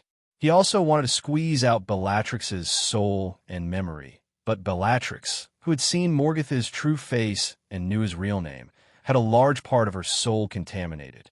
Voldemort was afraid of this power that would contaminate her soul, so he preserved a part of her soul and memory. Thick black mist rose from the cover of the notebook, and the black magic on it provided Voldemort's soul with considerable power. A very young, or even handsome, young man appeared in front of everyone. He looked at Morgoth as if he wanted to show off his glib tongue. This was a soul fragment of Voldemort when he was young. Unlike Voldemort, who later became cruel, violent, and crazy because he split his soul to create a soul fragment, this soul fragment was more intelligent and rational. It inherited Voldemort's forbearance and cleverness during his time at Hogwarts, and was even somewhat calm when facing Morgoth. Chapter 774. Morgoth looked at the young Tom Riddle and said calmly, "Very good. Compared to people like Dumbledore, it should be easier for the two of us to communicate with each other, because compared to those who believe in love and those who are obsessed with their own ideals, people who believe in power are easier to convince. Just like when Dumbledore first saw you, he used his power to make you admit your mistakes, right?" Morgoth laughed. What a hypocritical person. To a child full of suspicion and born cruel, Dumbledore chose to threaten and use violence to warn you and make you admit your mistakes. From this, Dumbledore is a hypocritical and smart person. Morgoth smiled. He saw through your nature at a glance and chose to use your own method to warn you. This proves 2 points. Dumbledore believes that you are a born cruel person, or rather, he believes that some people are born kind saviors, and some people are born to be the Dark Devil. This is different from what he claims. Many of the professors at Hogwarts believe that you have become like this because they have not given you enough love. But Dumbledore claims that you are just born evil and cruel. So when he first saw you in the orphanage, he burned a wardrobe in front of you, using the fierceness and violence of the fire to make you admit your mistakes. As for the savior who is prophesied to end you, he placed him in an environment even colder and crueler than the one you were in the orphanage, letting him grow up in cold violence and contempt, just because you are the Dark Devil and he is the savior. Although wizards do not believe in religion, Dumbledore's views are the same as those Western Muggles who believe in Christianity. They all advocate something above man.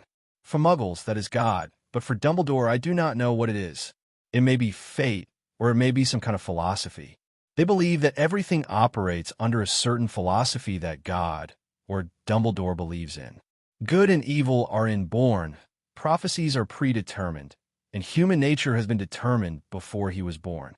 For example, you are Voldemort, and Harry Potter is the savior. In a sense, what Dumbledore believes in is even more rotten than your bloodline theory. Tom Riddle laughed. His temperament was elegant and calm, and his every move was more noble than those purebloods who claimed to be born nobles. It was no wonder that those purebloods would worship such a mudborn as their leader.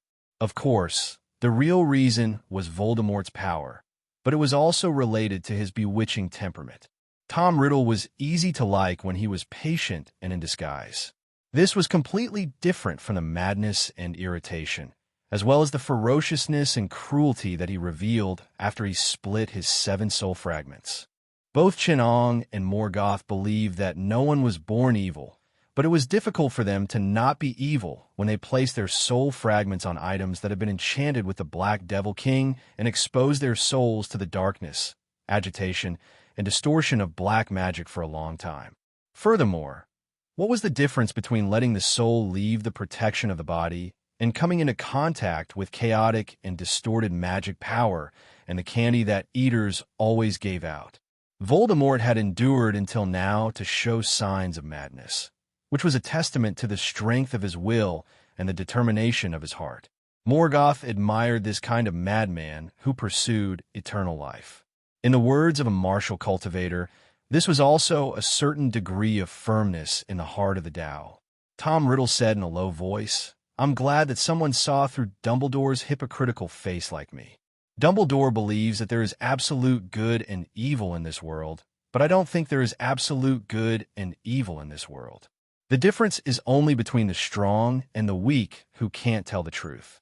In this sense, Dumbledore is a strong person, but he always indulges in the will of the weak." "So you're very regretful?" Morgoth asked in return.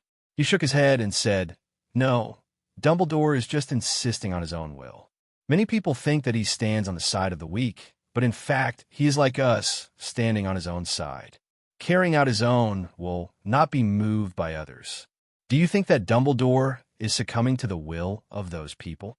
In fact, he is driving them to carry out his will. Dumbledore and you are both very good at grasping the weakness of the weak. You grasp their fear, and Dumbledore grasps their love. So, Snape once succumbed to you? Tom Riddle, no, it should be Voldemort, laughed heartily. He nodded and said, "Yes, we are all experts. It's just that our goals are different. What I pursue, as my name says, is Voldemort, surpassing death, achieving eternity, and ruling over everything. And Dumbledore, he is too weak. What he pursues is actually a pair of woolen socks. In English, woolen socks refer to kinship or love. But in the process of carrying out our will, we are equally ruthless. This should be the reason why we are strong." But at this moment, Morgoth laughed coldly. "Strong?" he asked in return, then laughed. No, to these people." He drew a circle on the heads of the Death Eaters with his wand and said, "You may be called strong, but now I am here, and you, or Dumbledore, are actually no different from them. Both are weak. Mental retardation." Morgoth did not even wave his wand. Instead, he calmly uttered these 2 words and cast a classic arcane spell on Voldemort. The arcane energy absorbed from the Well of Eternity turned into a circle of green light that appeared out of thin air and wrapped around Voldemort. His exquisite arcane control suppressed part of the effect of mental retardation, so that Voldemort would not really become mentally retarded. He only extracted all of Voldemort's wisdom and memories. Among all the living beings in the world of magic, only your ideals count. Morgoth nodded and smiled as he pointed at Tom Riddle. A wizard who can't even defeat a monster without his wand can only be called strong in front of you. Morgoth said as he glanced at the trembling Death Eaters.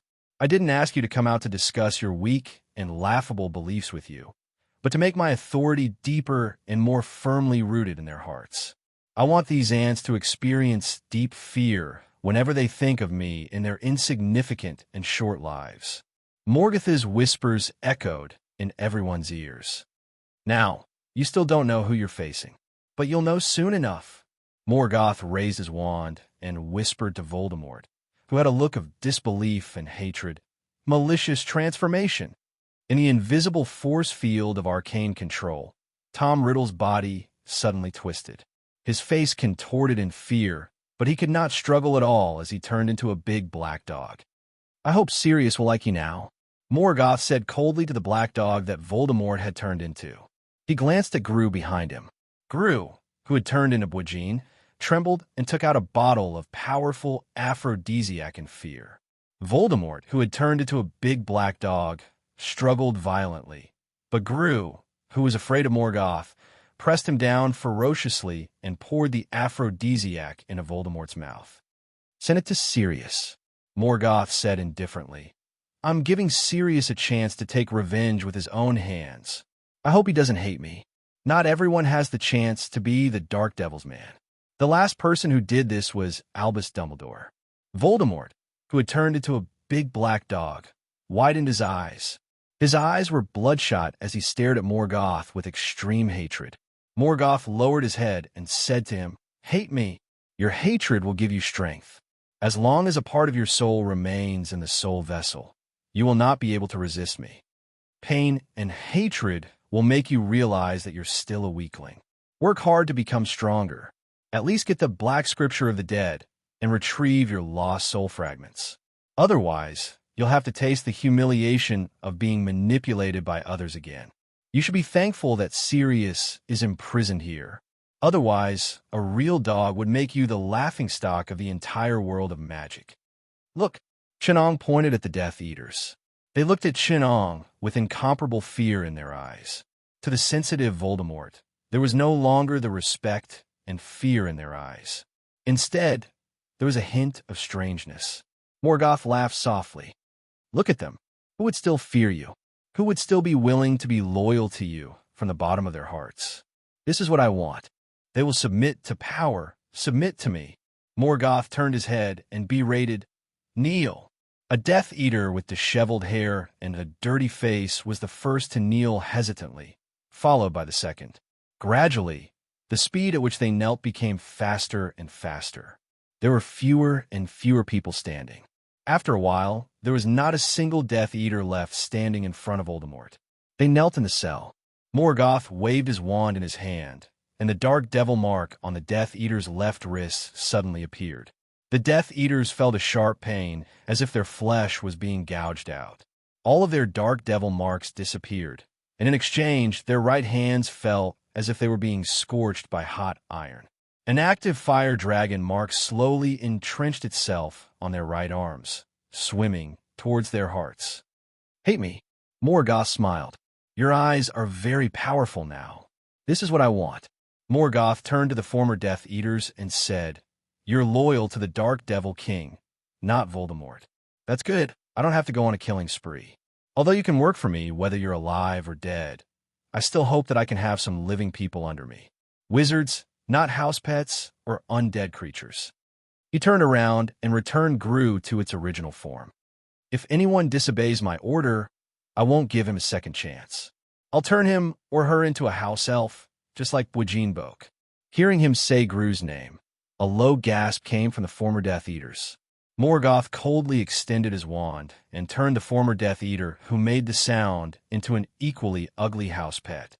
The powerful power of baleful polymorph immediately took root in all the former Death Eaters. "Master!" The house pet screamed frantically. "Master, no, please, Master." But Gru quickly phased back and took him away. "You see, loyalty is cheap." Morgoth laughed softly. The Death Eaters below were even more frightened and frightened. All of them knelt on the ground, not daring to make a sound.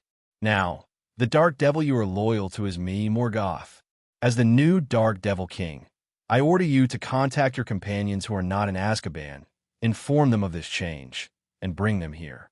If they do not obey, then use the power of the mark I gave you to bring them here by force. This mark is called the Star of Mirko. Through this mark, you can sense the power of the Star of Mirko in the sky. This power allows you to contact me and borrow my power." Chapter 775. School had already started at Hogwarts, and Harry Potter had been annoyed to death by Lockhart for the past few days. He did not even have time to flip through the Golden Book. Furthermore, he had too many roommates: Ron, Neville Longbottom, Seamus Finnegan, and Dean Thomas. He did not have the slightest bit of freedom. For some reason, he did not even want to share the book with Ron. Perhaps it was because he had used dishonorable means to obtain this book. Furthermore, based on Harry's understanding of Ron, if he saw a magic book made of gold, he would shout that the whole of Gryffindor would know. Harry was deeply disturbed by his previous behavior, as if he had been possessed. In terms of material, the Book of the Golden Sun was worth a lot of money. Just the gold alone was worth a lot of gold coins. He hesitated to return the book or give it to Dumbledore, but every time he took a short moment to sneak a peek at the Book of the Golden Sun he had hidden under his pillow, the light refracted from the golden pages reflected off his glasses, and there was a voice in his heart telling him to give it a try. At this time, it would always remind him of the illusions he had seen in the magic mirror of Eris. That day, Lockhart once again made a mess of the class. Harry was tired of dealing with both Colin and Lockhart during the day, and he had already made a detour to avoid Lockhart in the corridor whenever he saw him. But Colin Creevey was hard to avoid. He seemed to have memorized Harry's class schedule. Every time they met, Colin would respectfully and adore him, saying, "Hello, Harry." He had to reply, "Hello," Colin 6 or 7 times a day, and Harry was bored to death. That night, after his roommates had gone to bed, Harry could no longer suppress his pounding heart. He put down the curtains and took out the Book of the Golden Sun from under his pillow. He pulled out his wand and whispered to the book, "Fluorescent twinkle." The white light at the tip of the wand shone on the Book of the Golden Sun, and the magic book reflected a brilliant light.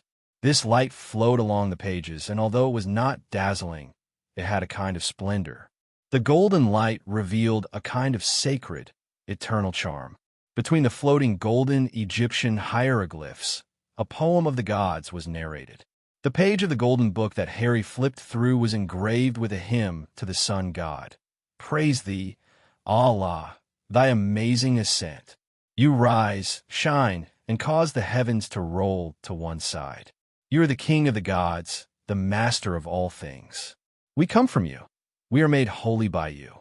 Thy priests go forth at dawn and wash their hearts with mirth. The sacred wind blows upon your golden strings with music. At sunset, they embrace you like every cloud. From thy wings shines the color of the horizon." There is no doubt that this was a poem praising R.A., the sun god, but Harry could not figure out what it had to do with magic, let alone the secret of resurrection magic. Unwilling to give up, he turned 2 more pages.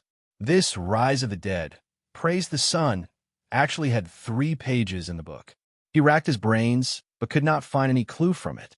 Harry was extremely disappointed. He closed the book in frustration and muttered, "This could be a hoax, just as Malfoy's father said. Could it be a tool that Boggin, the owner of the black magic shop, uses to trick the muggles? Or maybe I don't understand ancient Egyptian hieroglyphs at all. Maybe Hermione can. She's Miss Know-It-All." He was about to put the golden book under his pillow, but as soon as he touched the pillow, he bounced off the bed like a spring. He was so excited that he could not speak coherently. "But I can't understand those weird hieroglyphs at all," he muttered to himself. "Then how do I know the meaning of the poem engraved on it?" Harry took out the golden book again. He was sure that he was unfamiliar with the words written on it, but when the words flowed in the golden light, he inexplicably understood its meaning. It all happened so naturally that he could not react for a moment. He prepared to recite the hymn-like incantation, but just as he was about to recite it, he heard the sound of Ron grinding his teeth. Harry picked up the golden Book of the Sun and found the invisibility cloak nearby. He decided to go to the abandoned classroom where he had found the Mirror of Eris. He sneaked out of the dormitory, down the stairs, through the common room, and climbed over the portly lady's portrait hole. When he returned to the abandoned classroom, the Mirror of Eris had disappeared, but the desks and chairs in the corner and the overturned wastepaper basket were still there.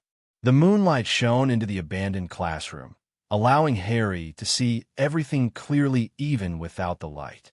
Harry was lost in thought as he looked at the place where the Mirror of Eris had visited. It was one of the places he was most familiar with. During those few nights, he came here every night and stared at the mirror for a long time. He opened the golden book of the sun in the moonlight and turned to the page where the poem, Rise of the Dead, Praise the Sun, was recorded. In the moonlight, the light flowing on the golden book was a little cold. It was different from the golden color that Harry had seen during the day, and also different from the dark gold that had just been cast by the fluorescent spell. Now the book was flowing with a platinum brilliance. Harry cleared his throat, lowered his voice, and chanted instinctively, Praise thee, Allah, to thy amazing rise. Thou art rising, shining, and making the heavens roll aside. Thou art the King of the gods, the Lord of all. We come from thee, and because of thee we are holy. Thou didst pass the zenith, and thy heart rejoiceth. Thy boat of dawn and of dusk have fair winds. Before thee Mat lifteth up her fateful plume, and the halls of Anu are tumultuous with thy name. O thou perfect God, eternal God, and only God, the great eagle that soars with the rising sun, on the green fig tree, thy ever-young image shines across the heart of the heavenly river. Thy light shines on every face, and no one knows it. For thousands of years, thou art the source of new life. Harry had learned ancient Egyptian without a teacher, and he sang in a long, priestly tone with a hint of holiness. It was very strange in the abandoned classroom at night. Gradually, Harry's body became transparent, and he entered a dark, cold world. Everything around him began to become colder. Except for the moonlight, everything lost some of its luster. If Harry looked straight, he could even see that the scenery around him was a bit distorted, as if it was in a mirror. But he did not notice it now. He was completely immersed in the golden book of the sun. His voice unconsciously became high-pitched, like the grand chant of the priests in ancient Egypt. It echoed in the empty corridors of Hogwarts. In the distance, Mischievous screamed excitedly, Little devil! There's a little devil who's not sleeping, but wandering the corridors at night. Mischievous took the lead and flew towards the source of the sound. Filch and his cat followed at a distance. Mischievous broke into the abandoned classroom and did not know what he had interrupted.